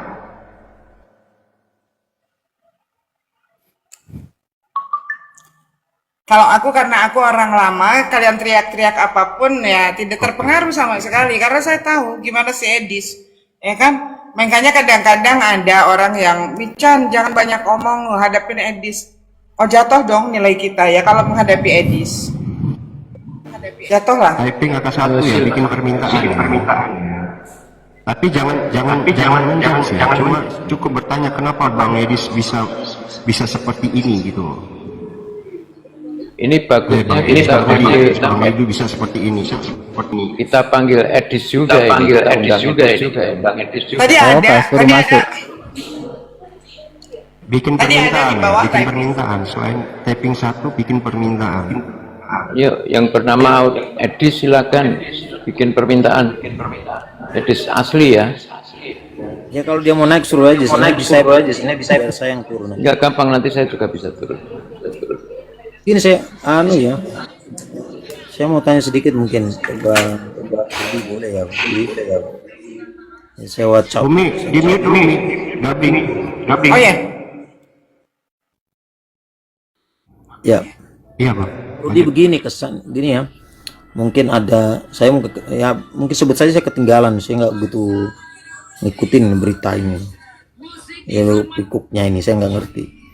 Ya gini biar agak jelas juga atau bisa kita untuk mengulangi itu. Biar orang-orang di bawah tadi biar kesannya ini Rudi ini sebenarnya gimana orang-orang di bawah biar juga tahu gitu. Jadi kesannya juga ini saya berpihak si Edis karena Edis betul. Atau Bang Rudinya mungkin Bang Rudi ini mungkin nggak benar nih kemudian seperti itu kesannya seakan-akan Bang Rudi ini memberikan statement yang sesuatu yang tidak benar gitu atau yang kita harapkan kan mungkin ada harapan mereka ya kita dukung orang yang jujur ini yang betul ini Rudi mungkin menyampaikan sesuatu yang betul kenyataannya memang begitu nah biar nggak simpang siur gitu maksudnya nah saya nggak tahu tuh apa yang memotivasi Bang Rudi kemudian mengatakan ya sudah kemudian seperti ini keadaannya. Lanjut aja, saya langsung to the point aja. Kemudian seperti inilah keadaan yang kita terima. Bahwa akhirnya clash lah antara Bang Rudi dengan Edis ini. Itu aja dulu. Gitu Bang Rudi. Oke, terima kasih. Sebelumnya saya ucapkan terima kasih kepada Twitter siapa ya si Edis tipu, bukan Edis tipu kawan, karena banyak kali tipuannya ya. Orang-orang ini kan karena selalu saya katakan bahwa herder itu tidak punya otak, hanya punya kesetiaan kepada majikannya. Jangankan saya, Tuhan Yesus pun kalau turun ke bumi ini menegur si Edis saat ini, pasti mereka akan lawan Tuhan Yesus itu. Saya percaya sekali itu. Ya, karena Edis ini sekarang nggak bisa disentuh, herdernya banyak sekali, langsung main gonggong ini, Ya. Sebenarnya begini, orang bilang, kau menyerang saudara seimanmu. Saya bilang, dari dulu saya tidak seiman dengan si Edis. Orang ini sulit kali menerima kawan. Tapi Edis Kristen, kau Kristen. Oh beda. Kristen itu artinya pengikut Kristus dan mengakui Kristus sebagai Tuhan dan Juru Selamat. Edis kan tidak mengakui. Kok dibilang saya seiman, saya bilang. Makanya yang saya serang itu bukan saudara seiman saya bilang. Nah itu satu, perlu digarisbawahi ya. Biar jangan ada kerancuan, wah kau mengapa Edis bukannya. Baru yang kedua, orang ini mengata-ngatai saya Iskariot. Dari dulu saya juga begitu. Kalian ingat waktu saya kritisi Ucuk Bulu kan? Yusuf mana Bulu? Gara-gara dia buat Murtadin dibuatnya tampil, sesudah itu dibuat nomor rekening, sesudah itu dihapus, tinggal nomor rekening Ucuk Bulu dengan anaknya di situ depression. Jadi saya bilang waktu itu, saya kritisi itu orang. Apa kata herdernya? Ya sama. Kau Iskariot katanya. Banyak orang bertobat gara-gara Ucuk Bulu. Yang mana yang bertobat ini sekarang? Aku bilang. Buktinya apa? Dia katanya orang bertobat. Buktinya yang dibawa-bawa itu nipu-nipu juga. Di situ salah apa enggak saya? Kan benar. Sehingga dia gol masuk penjara karena ada yang dibawa kesaksian. Yang kesaksian ini melebih-lebihkan dan bohong-bohong juga. Buat apa ya kan? Nah, kemudian waktu saya juga ribut dengan Paul Zhang. Semua orang bilang saya juga Yudas Iskariot. Dan waktu itu Paul Zhang lagi di atas, saya diserang. Kemudian waktu dengan si Joshua Tewu. Semuanya juga begitu. Jadi dikira orang ini ucapan Yudas Iskariot itu baru sekarang. Enggak. Sudah dari dulu. Kenapa? Karena saya begitu. Ya katakan ya, tidak katakan tidak. Selebihnya dari setan. Titik. Ya, jadi untuk para herder-herder yang di bawah. Slow lah kawan. Naik kalian dikasih pemilik room kalian naik silakan. Mau memaki saya bisa. Itu besar-besar. Rudi Iskariot. Dikira mereka saya stres dengan nama itu, saya nggak stres. Oke, silakan Herder naik semua ya. Ada tamu lagi, ada tamu ya. Ada Bang Jimmy. Bang Jimmy, selamat malam Bang Jimmy. Ya, Ada yang mau disampaikan Bang sama Bang Rudi atau Pak Edi? Dipersilakan Bang. di mana ini? Itu di atas ada Pak Edi Prayitno. Nyampaikan apa? Silakan. Iya, Saya nggak atau tahu. abang naik ke atas mau ngapain? Saya mau dengar apa yang mau disampaikan. Oke. Bisa Kalau Abang mau juga, bertanya Pak. sama Bang Rudi. Mhm. Oke, ada Albert sini. Albert Cian. Selamat malam. Iya, ya, malam. Iya. Enggak, sebentar, Ada yang mau sebentar. ditanyakan, Bang? Saya mau nanya tuh sama si Rudi. Iya, silakan. Katanya enggak, yes, piye tuh. Rudi, sang debater itu ya. Kenapa sih kamu bilang herder itu? Ngerti nggak sih apa itu herder?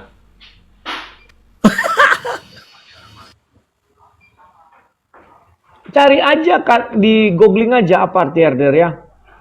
Iya. Silakan. Layak nggak kamu bilang orang jadi anjing gitu ibaratnya? Inilah kesalahan terbesarmu. Arti herder itu bukan anjing. Iya, herder kan Makanya anjing. aku bilang, itulah kekeliruanmu. Coba cari dulu, coba googling apa arti herder. Nah, coba apa? Nah, cari dulu, baru nanti bicara lagi. Silakan. Banyak cerita kau cari pembenaran aja jadi orang.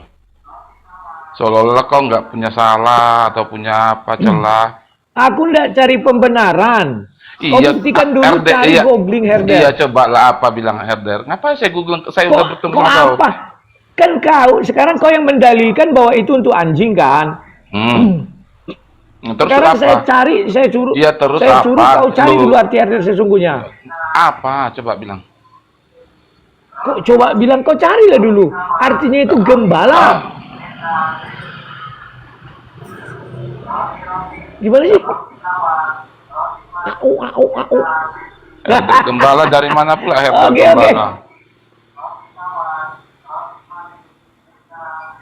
Oke, Lanjut Bang. yang lain aja, lanjut yang lain aja. Oke. Lanjut yang lain Bang aja. Albert. Dia nggak ada pertanyaan sekarang. Iya, Kayaknya dia mau malam. ngejudge. Bang Albert, silakan Bang Albert. Ada yang mau ditanyakan sama narasumber kita, Bang sang debater dan Pak Edi. Bentar, ku buka dulu ya. Arti herder adalah pengembala ternak seperti domba atau sapi. Silakan. Di-mute dulu nih. Oh iya. Kenapa ya? Banting aja tuh HP. Lanjut, ada Nonem selamat malam. Bang Albert, silakan kalau mau bertanya sama sang debater atau Pak Edi Prayitno. Sama sang debater yang luar biasa ya. Ya, yang sungguh mulia. Aku mau nanya sama dia. Dengan sedalam apa, dengan rencana apa kamu sangat membenci dengan Edis? Tolong jelaskan apa ciri-ciri membenci, biar saya jawab. Nggak usah jawab dulu lah, jangan belit-belit. Kalau kamu kan udah banyak bikin kebencian di situ sama Edis, jawablah. Sekarang coba contohkan satu, apa kebencianku sama Edis yang kau lihat nyata? Waduh. Kamu udah memburuk-burukan dia, mengatakan dia bukan Apa yang Kristen. kuburukkan dia? Coba sebutkan. Coba sebutkan apa yang kuburukkan dia? Kamu udah bilang tadi dia bukan Kristen gitu loh. Sekarang kutanya kau, orang Kristen mengakui Yesus Tuhan apa tidak? Jelas iya, Tuhan. Nah, Edis kan tidak percaya Kristen. Tidak percaya Yesus Tuhan. Dari mana? Masa nggak tahu kau? Tunggu ya, aku buka WA-nya. Aduh, kalian. Kalau dia di live, Iya. pasti dia katakan Yesus Tuhan. Berarti Tapi kalau dia WA, kamu beranjak dari kebencian atau media menyebutkan tidak Tuhan, Yesus itu bukan Tuhan. Apa memang dari situ dasarnya kamu membenci dia? karena dia memang itu definisi dia. Videonya banyak. Sebentar ya. Sebentar Bang Albert, ini Ya, lagi mau silakan. dibuktikan ya. Ada jejak digital. Itu di pencarian, kalau memang di belakangan ini dia mencari-cari masalah, tapi awalnya bukan dari situ dia membenci dia. Loh, Coba ini kan ceritain kutanya biar kau aku tahu, biar aku juga perlu sebentar, tahu sebentar. dulu. Tadi kan kutanya kau, apa definisi kebencian menurutmu? Kau bilang apa? Karena aku mengatakan Edis tidak Kristen kan? Tidak Kristen. Terus kutanya kau, apa definisi Kristen? Kau bilang Apa beriman memang kepada Tuhan Yesus. apa memang kalau memang ada Oh. perkataan dia begitu, apa memang dia dasarnya kamu membenci dia dari kata itu? Kan sudah saya bilang saya nggak membenci dia. Itu Dasar kan apa definisi yang kau buat. Gimana sih? Herder Iya, hanya iya, punya Bang. Kamu Dari nota. awal, Herder itu dari hanya awal, punya Bang. kesetiaan. Berarti kamu tidak merasa memburuk-burukan dia? Enggak. Makanya gue bilang Enggak. mana yang kuburukkan? Coba satu sebutkan. Jawab dulu, berarti tidak. Lah kan sudah ku jawab tidak. Contohnya kalau kau merasa aku memburukkan dia, sebutkan mana yang kuburukkan dia. Coba. Kalau kamu Biar ku buka benci dulu ya. sama Edis, berarti kenapa apologet yang lain kamu benci juga? Kamu bilang selingkuh segala macam? Ada bukti dari ini? Sekarang ku tanya kau, siapa yang ku bilang selingkuh? Oh, tadi aja aku baru dengar apologet Ya, yang lain kamu siapa? bilang selingkuh. Karena banyak apologet. Coba sebutkan siapa yang ku bilang selingkuh. Siapa lah yang kamu bilang tadi? Kenapa kamu nggak mau jujur? Bilang aja, jujur Udin aja. Cekiti. Karena kan apologet banyak. Ada buktinya. Siapa? Udin Cekiti. Siapa yang kamu bilang tadi? Semuanya. Ya Udin Cekiti, Udin Cekiti. Itu mau kau bilang, oke, kutunjukkan fotonya. Foto yang kamu bukan bisa-bisa aja kamu ciptakan foto. Aku juga bisa kamu Aduh. bikin foto-foto sendiri Foto bersama itu orang sudah lain. Foto itu Udah, sudah kalau kita diklarifikasi pemilik Bang foto. Dul, ganti aja Bang Dul. Ini mau ditunjukkan. Tidak, biar Iya, dijawab dulu siapa yang kamu benci? Kenapa kamu benci Edis? Sebentar, ini nih. Aduh, Sebentar, koplang, biar dia koplang. apa? Biarin aja dia gitu. Sebentar, Tunjukkan sebentar. aja. Nah ini. Udin Cekiti ini udah dikonfirmasi nih. Ini asli. Kok dibilang ini nampak ya? Kok dibilangnya aku apa sih? Ini asli bukan editan. Cuman perempuan ini mengakui ini kena apa ya? Serangan jantung entah anfal entah apa. Mana ada orang anfal di ruang tunggu begini? Pasti sudah dimasukkan ke ruang IGD dan tangan Udin Cekiti ini lihat yang pojok ini. Jadi jangan sekarang ada lagi terbaru dari Agatha. Agatha dapat WA dari orang apa dibilang bahwa Udin Cekiti ini sedang dengan sok katul bekatul. Mengenai kebenaran aku nggak tahu. Tapi kalau ini yang kuucapkan ada bukti. Ini masih satu foto. Silakan. Nah, kalau kalian bilang si Edis itu baik, kalian keliru. Sebentar, aku bukakan ya. Kalau dia live memang kesannya baik. Tapi kalau WA sama aku, oh jangan kira kawan. Aku dibilangnya babi pun ada. Sebentar ya, gimana cara membalikkan kamera tadi? Oh ini nih. Sabar ya. Ini. Kalian lihat ini baik-baik ya. Apa kata si Edis? Nampak? Oh ini nampak. Rudi Iskariot ya. Ngiler lihat dana pengadaan rumah apologet. Roh Kudus seperti babi. Ada di Rudi Iskariot. Dia menghina Roh Kudus kawan. Roh Kudus seperti babi katanya. Roh rakus seperti babi. Halo Bang. Yuk. Oke Bang, gini Bang. Sebentar Bang Frans. Bang Frans, kita masih ada satu orang nih di atas sebelum Bang Frans ada yang naik dulu. Bang Arifan, selamat malam. Selamat malam. Iya, Bang Arifan ada yang mau ditanyakan sama Bang sang debater? Iya, ada satu nih. Oke, silakan. Ini mau tanya nih Bang Rudi, apa namanya? Bisa nggak dibuka itu masalah donasi si anak Batak itu? Oke, bisa. Nanti hari Senin ku buat ya. Kalian lihat ya. Enggak, masalahnya Tapi kan ku tunjukkan dulu. Dengar kalau dulu. saya- Tapi ku tunjukkan dulu salah satunya ya. Kemarin sudah kutunjukkan yang untuk Dr. Manotar Tampu Bolon itu sekitar 15 juta. Kalau nggak salah aku ya hitungannya. Nanti bisa lihat. Ini biar ku buka lagi sebentar. Kan kau minta tunjukkan ya. Nah, ini ada ini. Jadi mereka itu setiap berangkat ada 7 pengacara, 7-7-nya aku kasih ya. Ini kalau misalnya mereka berangkat, ntar aku buka dulu. Nanti kalian bisa klarifikasi lah. Ini Contoh ini sama satu pengacara 500 sekali berangkat. Tunggu, aku buka lagi yang lainnya. Gak enak kali wajah orang ini dilihatnya. Gak enak kali kawan. Pengen berak. Iya. Ini lagi contohnya. Ya ini. Jadi semua ada untuk apa ini? Di bawah ini ya ada ini uang apa ini? Uang bensin dan mobil juga uang saku. Contoh. Banyak lagi nih ya. Aku cari-cari semua ternyata masih ada ya. Tunggu. Sabar. Kalian itu kan dibodohi saya aku bilang. Katanya 1 rupiah pun tidak ada. Lah ini buktinya berupiah-rupiah banyak ini. Tunggu. Nanti aku kumpulkan dulu semua. Kalau yang begini aku udah banyak yang hilang. Yang ada itu yang berupa print out itu ya. Kayak Excel. Kalau yang begini-begini sebenarnya enak ini. Sabar. Jadi ini fitnah-fitnah orang ini sekalian aja aku klarifikasi di sini ya. Gak apa-apa ya Din ya. Aku pakai ruang ini. Jadi kalian jangan percaya Edi. Setelah ini biar tahu kalian. Dia akan membuat tipuan baru lagi. Tunggu. Mulai dari atas ini banyak ya. Sebenarnya banyak ya. Ini aja dulu yang ada. Ini. Sudah. Ini untuk apa? Tunggu kok mati nih. Sebentar. Untuk hari ini ya. Nah ini buktinya para pengacara lagi makan.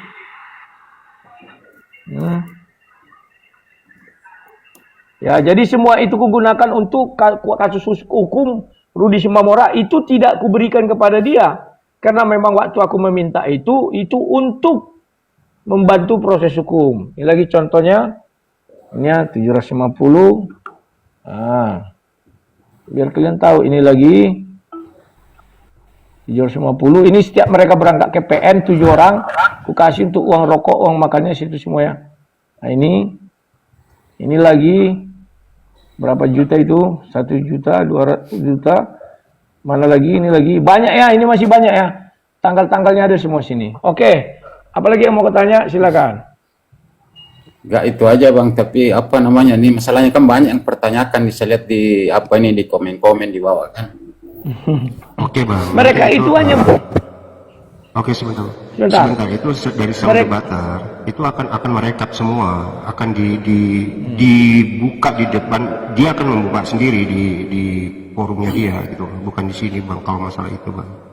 Ya, masalah sudah cukup ya Bang Arifal ya? Ya cukup dah. Iya, makasih saya mau nih saya turun terima ya kasih. Bang Arifal ya. Frans, selamat malam. Oke, selamat malam. Ditanyakan, Frans? Ada Bang, ini yang pertama mengenai foto tadi sama chat itu kan. Baiknya bukan membela mereka ya, baiknya tapi tunjukin videonya. Kan sekarang kan zaman canggih, foto bisa diedit atau memang dia posting sesuatu bersama orang lain terus captionnya beda. Jadi kesannya seperti orang yang kayak mana lah pemikirannya. Kemudian ini Bang, aku sering dengar di akun Bang Edis itu, masalah kalian itu kan berasal dari video sebentar, video. Semuanya ada, sabar. Itu video perselingkuhan atau apa itu Bang? Dengar aja pengakuannya lah. Lihat aja Bang dulu Bang, yang lagi mau dibuka. Tunggu, aku buka dulu suara. Sabar. Aku buka dulu. Ya kan biar nggak terkesan fitnah gitu kan. Mana ada aku memfitnah doh. Sabar ya, lah, ini pengakuan dia langsung. Cuma foto kan kalau ada videonya ya, kan ya. Sabar. Udah ya.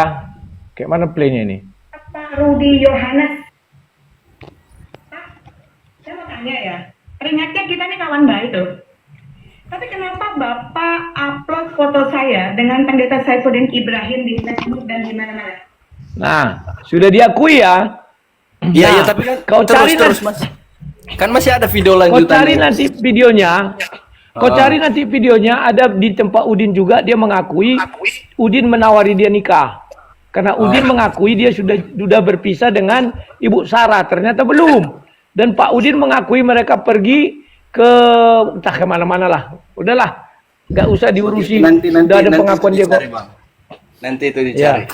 Oke, yang itu tadi yang untuk kasus anak bata gitu Bang. Aku dengar dari Bang Edis kemarin dari video TikToknya kan, anak bata itu sendiri yang melaporkan sama saya kalau Bang Rudi ini nggak ada membantunya sepeser pun.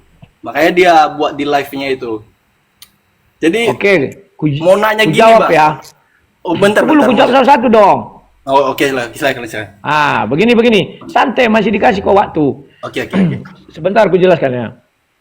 Waktu itu, misalnya ini hari Kamis. 3 hari sebelumnya, Rudi Simamora dengan Edi sudah teleponan. Belum live ya. Rudi Simamora minta bantuan sama Edis 15 juta untuk kalau nggak salah aku banding. Kasasi. Sudah. Oleh si Edis disonding lagi si Bom-Bom. Oleh si Bom-Bom disonding lagi aku. Sampai di aku bilang sama Bom-Bom, tolong hubungi si Edis. Ya. Sebelum dia menaikkan mereka live nanti, kan Edis udah bilang kalau aku live naik lah ya, katanya. Supaya konfirmasi dulu kepada aku apa sebenarnya yang dikatakan Rudi Simamora. Sudah? Karena yang dikirimnya itu dia hanya minta bantuan 15 juta. Nah, rupanya si Edi sudah aku konfirmasi, tidak jawab, besoknya dia langsung live. Di dalam live itu si Edis langsung menggiring si Rudi Simamora. Pertanyaan begini, bukankah saya dengar ada Rudi yang mengumpulkan donasi untuk LAE, namanya Rudi Yohanes. Iya. Bukankah dia mengurusi LAE dan memberikan LAE uang? Tidak ada. Selama di penjara kan ya, selama aku di penjara tidak ada aku dikasihnya uang. Masa iya 1 rupiah pun tidak ada? Nggak ada katanya, 1 rupiah pun tidak ada. Paham ya? Iya.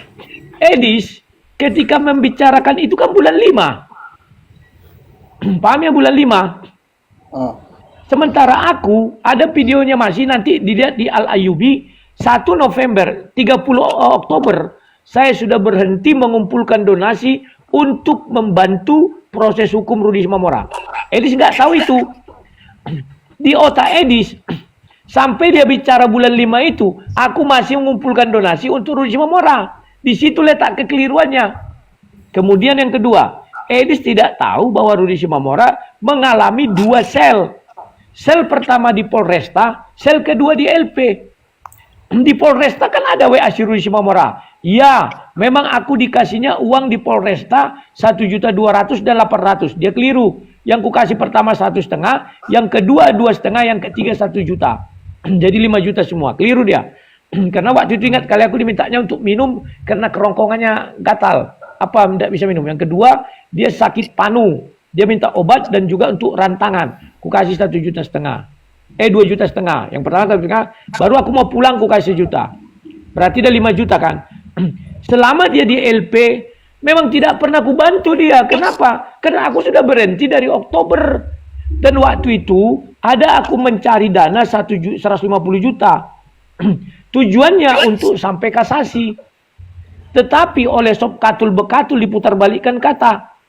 Saya tidak pernah meminta sama Sob Katul Bekatul. Makanya saya bilang sama Sob Katul Bekatul, tunjukkan mana WA-nya. Nggak bisa ditunjukkan sampai hari ini. Kan begitu. Silakan. Oke. Terus Bang, untuk selanjutnya, apa memang benar Abang menggalang dana untuk membantu anak Batak?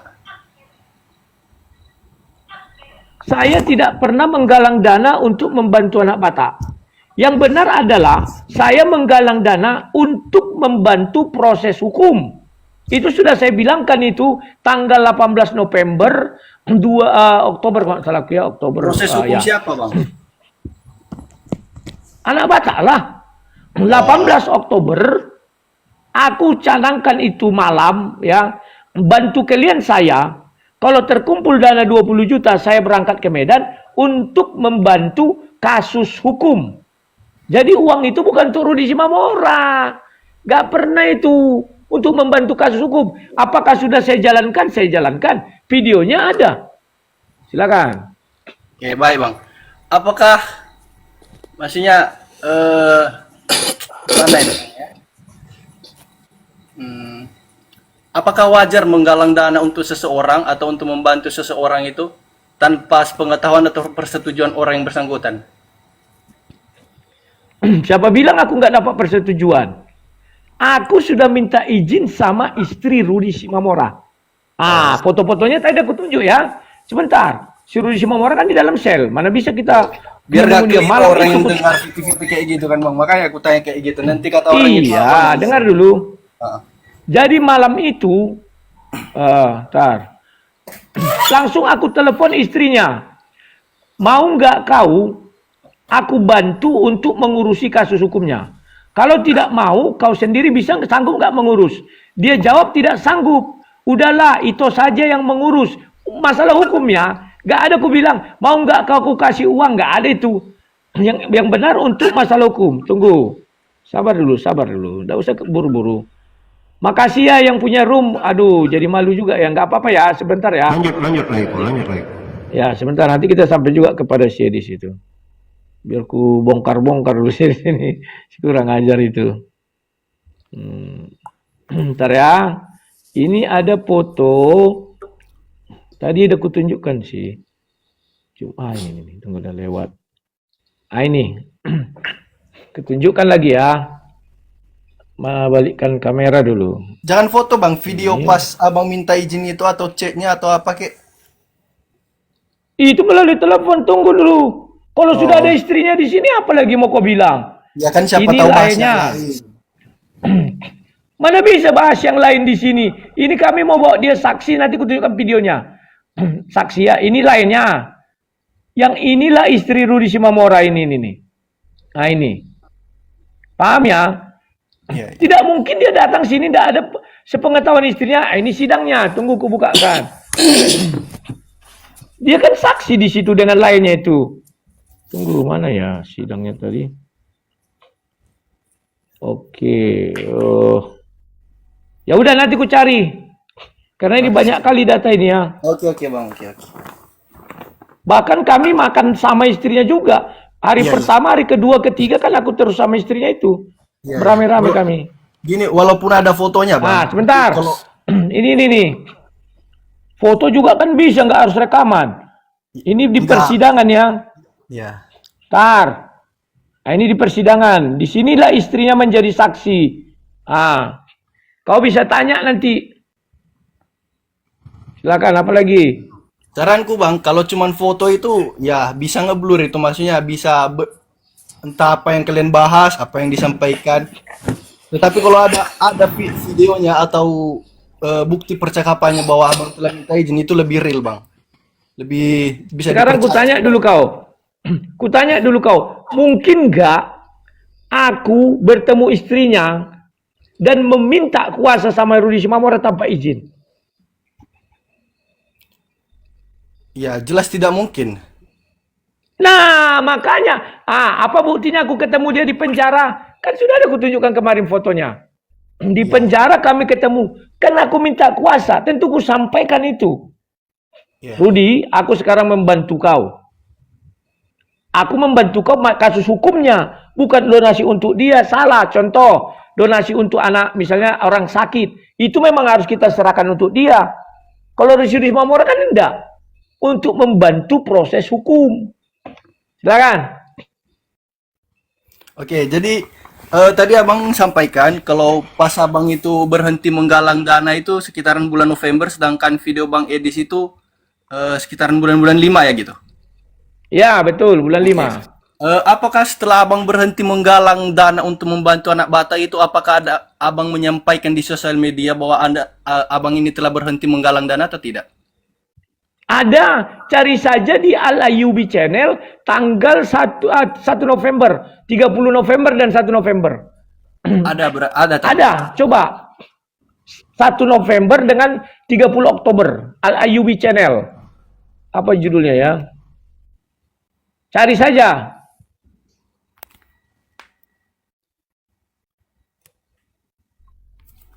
Silakan, apa lagi? Oke bang, itu aja sih yang mau kutanya bang, supaya ada kejelasan kasus itu kan. Makasih bang Frans ya. Oke bang, selamat malam bang. Jelas bang. Benar juga kalau abang sih, biar ini supaya jadi terang kan. Iya. Oke. Makasih ya bang, kalau bisa diturun ya bang ya, biar ada yang kasih kesempatan teman yang lain. MPD selamat malam. Ya, selamat malam. Iya bang, ada yang mau ditanyakan bang? Saya cuma mau tanyakan kepada Bang Rudi. Ini silakan. Ya, tadi Bang Rudi sampaikan bilang Pak Edis itu tidak percaya Yesus Tuhan. Sedangkan Bang Rudi percaya Yesus Tuhan. Jadi sekarang yang menjadi pertanyaannya begini. Kalau saya ikuti untuk Bang Edis dalam dialog itu selalu berkata bahwa Yesus itu Tuhan, Roh Kudus itu Tuhan, dan Allah itu Tuhan, Bapa itu Tuhan. Nah, dan kalau saya lihat dari tingkat pemahaman kepercayaan ini, Bang Rudi mantap. Mantap, tapi ada satu hal yang saya pertanyakan kepada Bang Rudi, yaitu menyangkut dengan menjalankan perintah daripada Tuhan Yesus itu. Kalau Bang Rudi selalu ada di komal-komal seperti ini, terus menceritakan sesama dalam keburukan, seolah-olah perkataan-perkataan Kristus itu tidak ada di Sunday Butter. Kristus tidak pernah mau seseorang itu menceritakan kelemahan orang lain. Dalam Alkitab itu kan dia jelas, janganlah kamu melihat balok yang ada di mata orang lain, sedangkan kotoran yang kecil, balok yang ada di matamu kamu tidak bisa kasih keluar, sedangkan benda kecil yang ada di mata orang kamu bisa lihat. Ya, berikut, janganlah kamu menghakimi, karena penghakiman itu hak Tuhan. Seolah-olah saya lihat ini, apalagi aku jawab sebentar Pak, biar langsung puas Pak ya. Pertama, saya tegaskan Edis tidak seiman dengan saya. Edis tidak percaya Yesus Tuhan, saya percaya Yesus Tuhan. Apa buktinya? Ini buktinya. Ini tanggalnya ada tanggal 22 Oktober, berarti masih baru ya. Ini 22 Oktober. Ini Edis TV yang bilang ini ya, Edis TV. Dah, dia bilang gini. Ya. Yesus memang bukan Tuhan. Oke. Yesus memang bukan Tuhan. Ruth, kau jangan bongak kayak Wanes. Jadi saya nampak tadi ya. Jadi saya tidak mengada-ngada bahwa Edis itu kalau di live, di publik, selalu mengatakan Yesus Tuhan. Tapi kalau pribadi ke sesama orang, dia katakan Yesus bukan Tuhan. Kenapa begitu? Jawabnya sederhana. Aku jelaskan sama kalian. Edis, kalau sampai dia nekat mengatakan Yesus bukan Tuhan di publik, percaya kalian, tidak akan ada yang berdonasi sama dia. Maka rumah apologet tidak jadi, dia akan jadi gelandangan di Amerika, hanya bisa makan. Capek kali dia dari Indonesia. Ingat ya, ini banyak orang nggak tahu loh. Sebentar dulu Pak. Ya betul, tapi begini, makanya jangan ke mana-mana dulu. Berhubungan dengan Edis itu kalau bisa nanti sama-sama dengan Edis di komalnya saja, supaya langsung kita bisa dengar bersama. Nah, kalau dia terpisah begini, saya sudah pernah coba di komal dia. Sebentar, saya sudah pernah coba di komal dia. Yang terjadi apa? Saya di-kick dia, diturunkan dia. Karena saya bongkar kebusukan dia tentang rumah apologet. Dia bisa, kayak Bapak bilang, balok selumbar di matanya nggak bisa dilihat dia. Gajah di seberang lautan dilihat dia. Paham ya? Dia mencongkel mata saya, matanya aku sentuh nggak bisa. Kan dikitnya saya waktu itu. Maksud saya begini, Sunday Butter itu lebih memahami firman Tuhan. Perkataan-perkataan Kristus itu jelas. Begini loh Pak. Ini seolah-olah seperti Sunday Butter. Sebentar. Kristus mengatakan, ia katakan ia tidak, katakan tidak, selebihnya dari setan. Saya tidak mau menutupi aib Edis. Tapi di komal seperti ini, apalagi ada sekitar 52 lebih yang nonton, ada sekitar ribuan. Ini seperti kita sendiri mempertontonkan kelemahan firman Tuhan. Tidak ada kelemahan firman Tuhan, tapi dari perbuatan Sunday Butter ini orang bisa baca bahwa apakah ajaran orang Kristen seperti ini. Loh, ajaran mana yang Bapak mau tampilkan di sini? Menutup-nutupi kesalahan, nggak bisa. Ya katakannya tidak, katakan tidak, selebihnya dari setan. Tapi di mana dulu Pak? Pak harus membedakan Loh, tempat yang tepat. sebentar dulu. Sebentar, ini Komal bukan Komal agama loh Pak. Ini Komal milik pribadi. Kecuali ini Komal agama, ya saya nggak pantas di sini. Ini kan milik mama apa namanya? Nggak tahu. Ini Komal umum. Pahami dulu. Tapi kenapa tidak langsung yang bersangkutan macam Pak Saifuludin Ibrahim, kok siapa itu namanya saya kurang tahu. Sudah Kenapa saya tidak harus hubungi mereka. Mereka berkomunikasi tidak dengan dia mau. langsung, tapi harus seperti di Sudah. muka umum. Loh, mereka juga menjelekkan saya di muka umum kok. Kok nggak Bapak pergi ke sana tegur? Kok kau bilang gitu sama Rudi bilang? Gini loh Pak, gini Pak MPD, kalau Bang Rudi Yohanes ini masuk ke koma mereka, nih saya yakin Bang Rudi bakal dikeroyok dan ditendang gitu loh. Makanya harus cari komaka untuk menyelesaikan kayak begini, cari yang apa namanya, yang netral, yang bisa memberikan waktu bicara kepada kedua belah pihak. Kalau misalkan digeser ke roomnya Edis atau ke Saifuddin Ibrahim, pasti kelompokan mereka akan naik dan Bang Rudi tidak akan bisa menyampaikan seperti itu ya. Tadi baru bicara Michan, ini akun saya di banned karena di report, ditombakin. Betul. Gitu kan. Nah, itu kan Di tempat resikonya. saya saja saya berbicara itu diserang di ban. Apalagi bisa tempat dipahami, mereka. tapi bisa dipahami, tapi masukannya begini, harus menunjukkan karakter Kristus dalam diri. Harus Gini loh bicara Pak itu. Ibi, dari tadi nggak ada yang salah loh Pak di sini, sama Bang Rudi itu nggak ada yang salah. Atau gini aja deh, kalau Bapak kenal sama si Edis, Bapak punya akunnya, Bapak undang aja ke sini Pak. Karena kita komal adil gitu loh. Ya, oke. Nggak ada yang ngerti, nggak ada Jadi apa, cuma dia ada- dibongkar mereka berdua gitu loh. Terima kasih. Cuma di pesan saya seperti itu karena kami ini awam. Kami biasa dengar firman Tuhan dari termasuk Bapak Rudi. Saya senang biasa dengar beliau omong firman Tuhan juga. Terus kalau seperti ini ya kami juga bertanya-tanya, bingung ini apa ini ajaran yang sebenarnya atau seperti apa begitu. Terima kasih. Jadi itu saja. Assalamualaikum warahmatullahi wabarakatuh. Oke, terima kasih Pak. Tenang saja, saya masih dalam koridor. Ya katakan ya, tidak katakan tidak, selebihnya dari iblis. Terima kasih. Oke, ada Paci. Paci, selamat malam. Selamat malam. Iya, ada yang mau disampaikan Pak? Pak Aceh? Saya mau tanya sama Bang Rudi. Bang Rudi, apakah tidak ada cara untuk damai sama Edis atau sama Sofiatul? Soalnya yang saya ikuti Bang Rudi siang malam sudah sudah dibicarakan soal donasi, soal semuanya, tapi hanya banyak tidak mengerti atau memang tidak mengerti. Jadi menurut saya, pertanyaan saya, apakah tidak ada cara lain untuk bisa damai sama Edis? Karena kayaknya percuma Anda jelaskan siang malam, tetapi banyak yang tidak terima atau memang tidak ngerti atau gimana?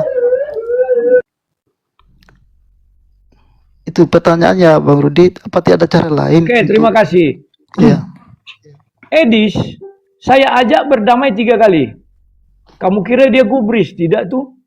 Malah dia melawan-lawan saya, menantang-nantang saya. Paham nggak kau? Sekali-sekali kau pergi ke Komal Edis, begitu kau sebut itu kau di-kick. Pegang cakapku ini. Silakan. Oh iya, hanya saran saja Bang Rudi bahwa cobalah cari cara lain untuk bisa damai, kan bertengkar kan tidak dianjurkan ya baru dia, jadi jangan coba berhenti, coba dan terus coba untuk bisa damai. Oke, Bang Rudi, terima kasih Bang Rudi dikasih waktu. Oke. Makasih Oke, ya Pak terima Aceh, kasih. ya, sarannya ya. Twin apa ya?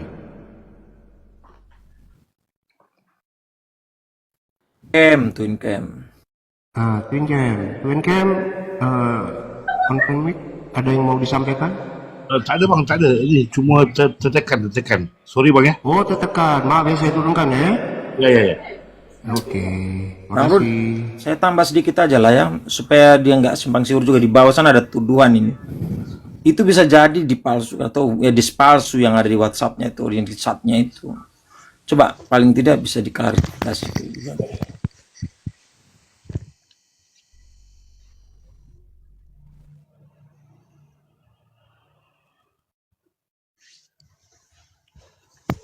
mute, masih di mute. Ya, sebentar. Saya dengarkan dulu suaranya ya. Nah ini.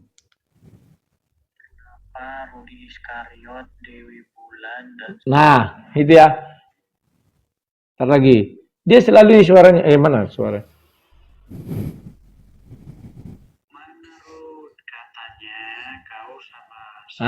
Ingat ya, ini nomor Edis. Ntar, biar kalian lihat.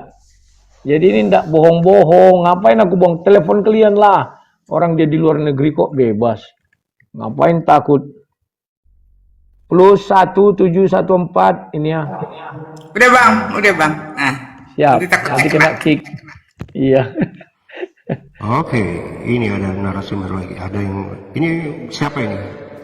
Yang halo, selamat malam. Gus Cap. Ya, selamat Ada yang mau malam. ditanyakan Gus Cap? Ada yang saya mau tanyakan ini sama Bang Rudi.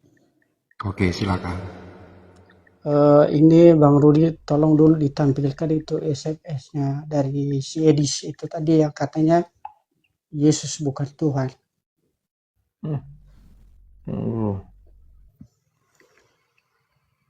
Sebenarnya kalau saya amati itu chatnya Edis dengan Bang Rudi ini bukan mengatakan bahwa Yesus bukan Tuhan. Tapi kalau saya cermati sebagai orang yang berpendidikan bahwa Rudi itu yang tidak menjadikan Yesus sebagai Tuhan. Dan tidak pantas Rudi Iskariot itu Yesus dijadikan sebagai Tuhan. Coba dulu. Coba balik dulu. Karena ada komanya di situ. Ada pernyataan si Edis di situ jelas. Coba dulu balikan itu chat Edis dengan Pak Rudi.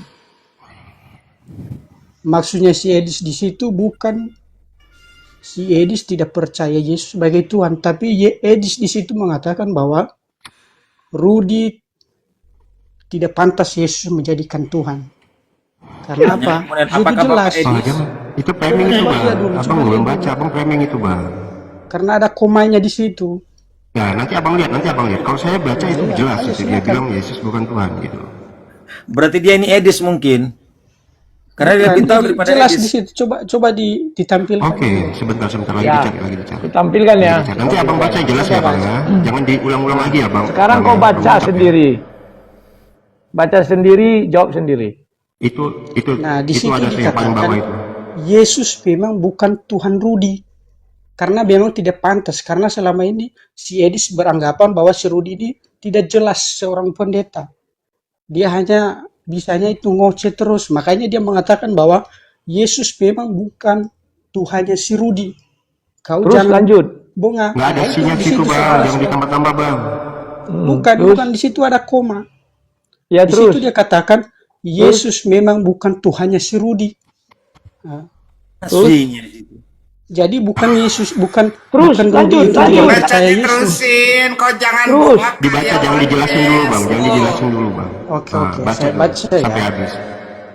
Yesus memang bukan Tuhannya si Rudi. Nggak ada sinya di situ.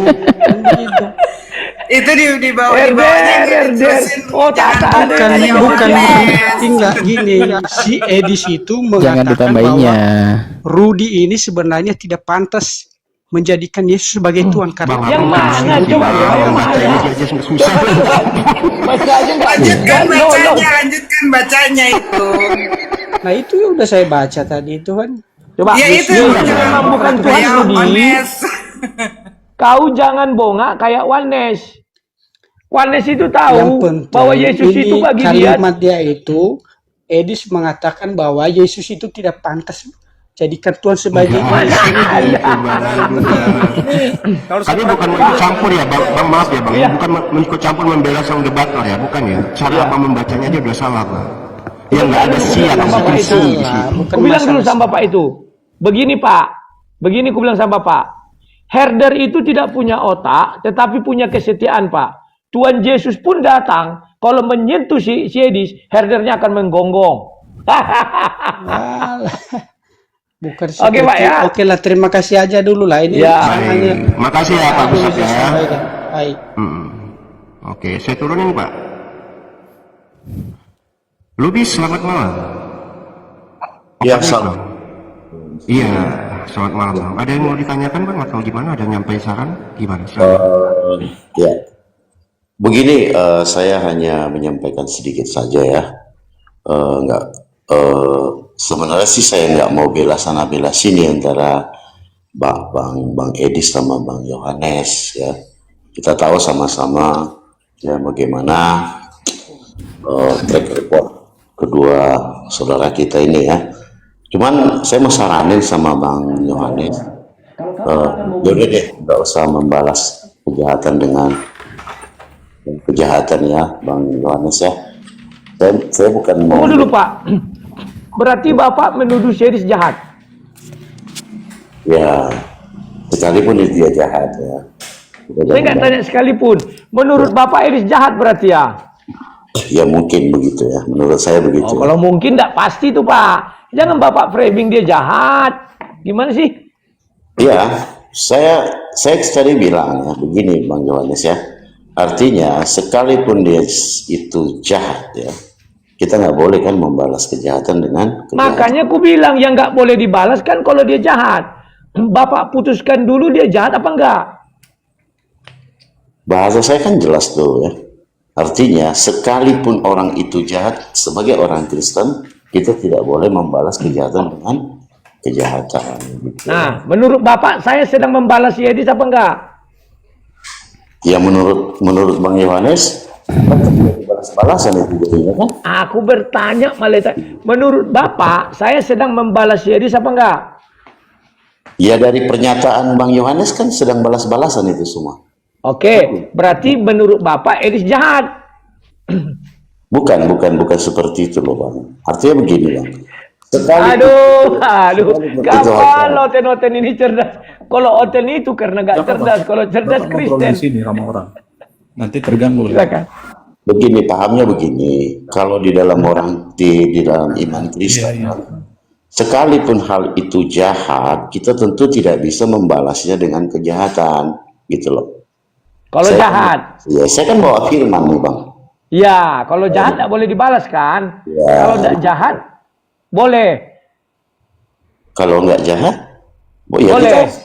Artinya kita balas mengasihi lah. Mau jahat, mau tidak. Balas mengasihi. Sekarang menurut Bapak, saya balas Yedis apa enggak? Ya, yang dilihat publik sekarang, Abang sedang membalas kan. Ada semacam. Berarti Yedis jahat. Aksi reaksi gitu loh. Atau berarti Yedis baik? Bukan, saya mengatakan firman Tuhan ke Bang Yohanes. Gitu loh. Ya udah, terus lanjutlah. Nah, gitu loh. Jadi sekalipun itu dia jahat, tentu kalau orang Kristen nggak boleh membalas kejahatan itu. Itu yang saya sampaikan Bang Yohanes, gitu loh. Saya paham kok apa yang disampaikan Bang Edis, terus apa yang disampaikan Bang Yohanes. Sama-sama kok kita ini kan bekerja semua nih, ya demi kemuliaan Tuhan Yesus, gitu loh. Artinya. Tunggu dulu. Sebentar Pak, demi kemuliaan Tuhan Yesus, Edis tak percaya Yesus Tuhan. Awak Bapak ini. Makanya saya bilang, jangan kalian paksakan saya seiman dengan Edis, saya nggak seiman dengan dia. Ini ada videonya lagi. Begini Bang Yohanes, ya. Begini.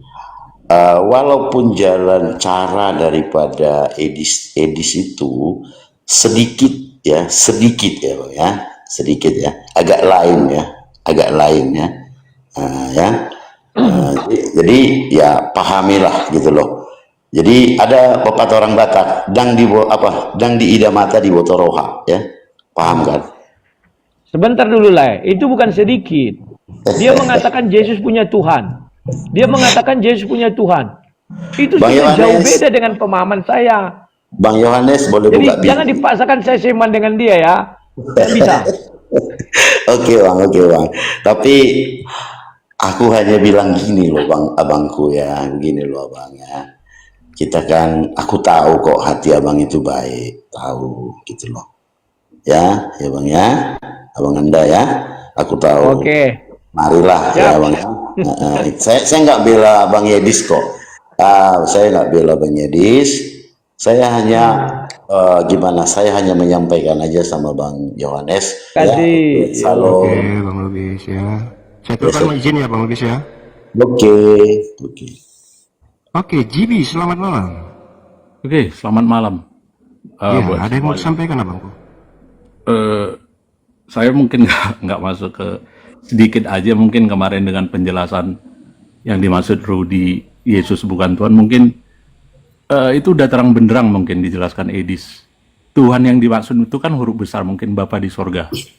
Tapi saya mungkin nggak ngerti secara teologianya seperti apa. Oke, itu saya ini kan aja lah. Mungkin nanti ada orang yang berkompeten mungkin untuk menjawab itu. Tapi yang saya lihat seperti ini. Kalau dibilang, saya agak gini ya. Mungkin yang paling kurang enak mungkin bahasanya, bahasa kalau kita itu seperti menyudutkan Rudy ini kan dia maksud, wah ini herder. Rud, kamu biar tahu. Banyak orang-orang berpendidikan mungkin yang menjadi Edis, follower Edis, bisa kok memikirkan dengan otak mereka gitu loh. Kau mengecilkan peran mereka seperti herder gitu loh. Herder itu sakit loh. Ya kita itu kayak jadi orang goblok gitu yang nggak bisa melihat mana sih yang benar, mana sih yang menurut kita objektif. Edis mungkin salah. Tapi caramu untuk membalas dia luar Tunggu biasa dulu. ngerinya. Kalimat mungkin itu tidak ada bersifat objektif. Gini, yang ku bilang mungkin salah itu materi yang dia sampaikan, karena saya tak berhak mengatakan apa yang dia sampaikan itu secara teologi benar atau salah. Saya bukan orang yang bisa Kalau menilai tidak itu berhak, terus kenapa komentar? Bukan. Komentarmu, cara kau menjawab dan menyudutkan Edis itu luar biasa ngerinya. Lihat video-video Sekarang itu. ku tanya kau, apa kalimatku yang luar biasa sama si Edis? Coba, Oke. aku ingin tahu. Ya, sebenarnya yang kulihat dari video itu, responmu itu sebenarnya yang paling mengerikan kurasa.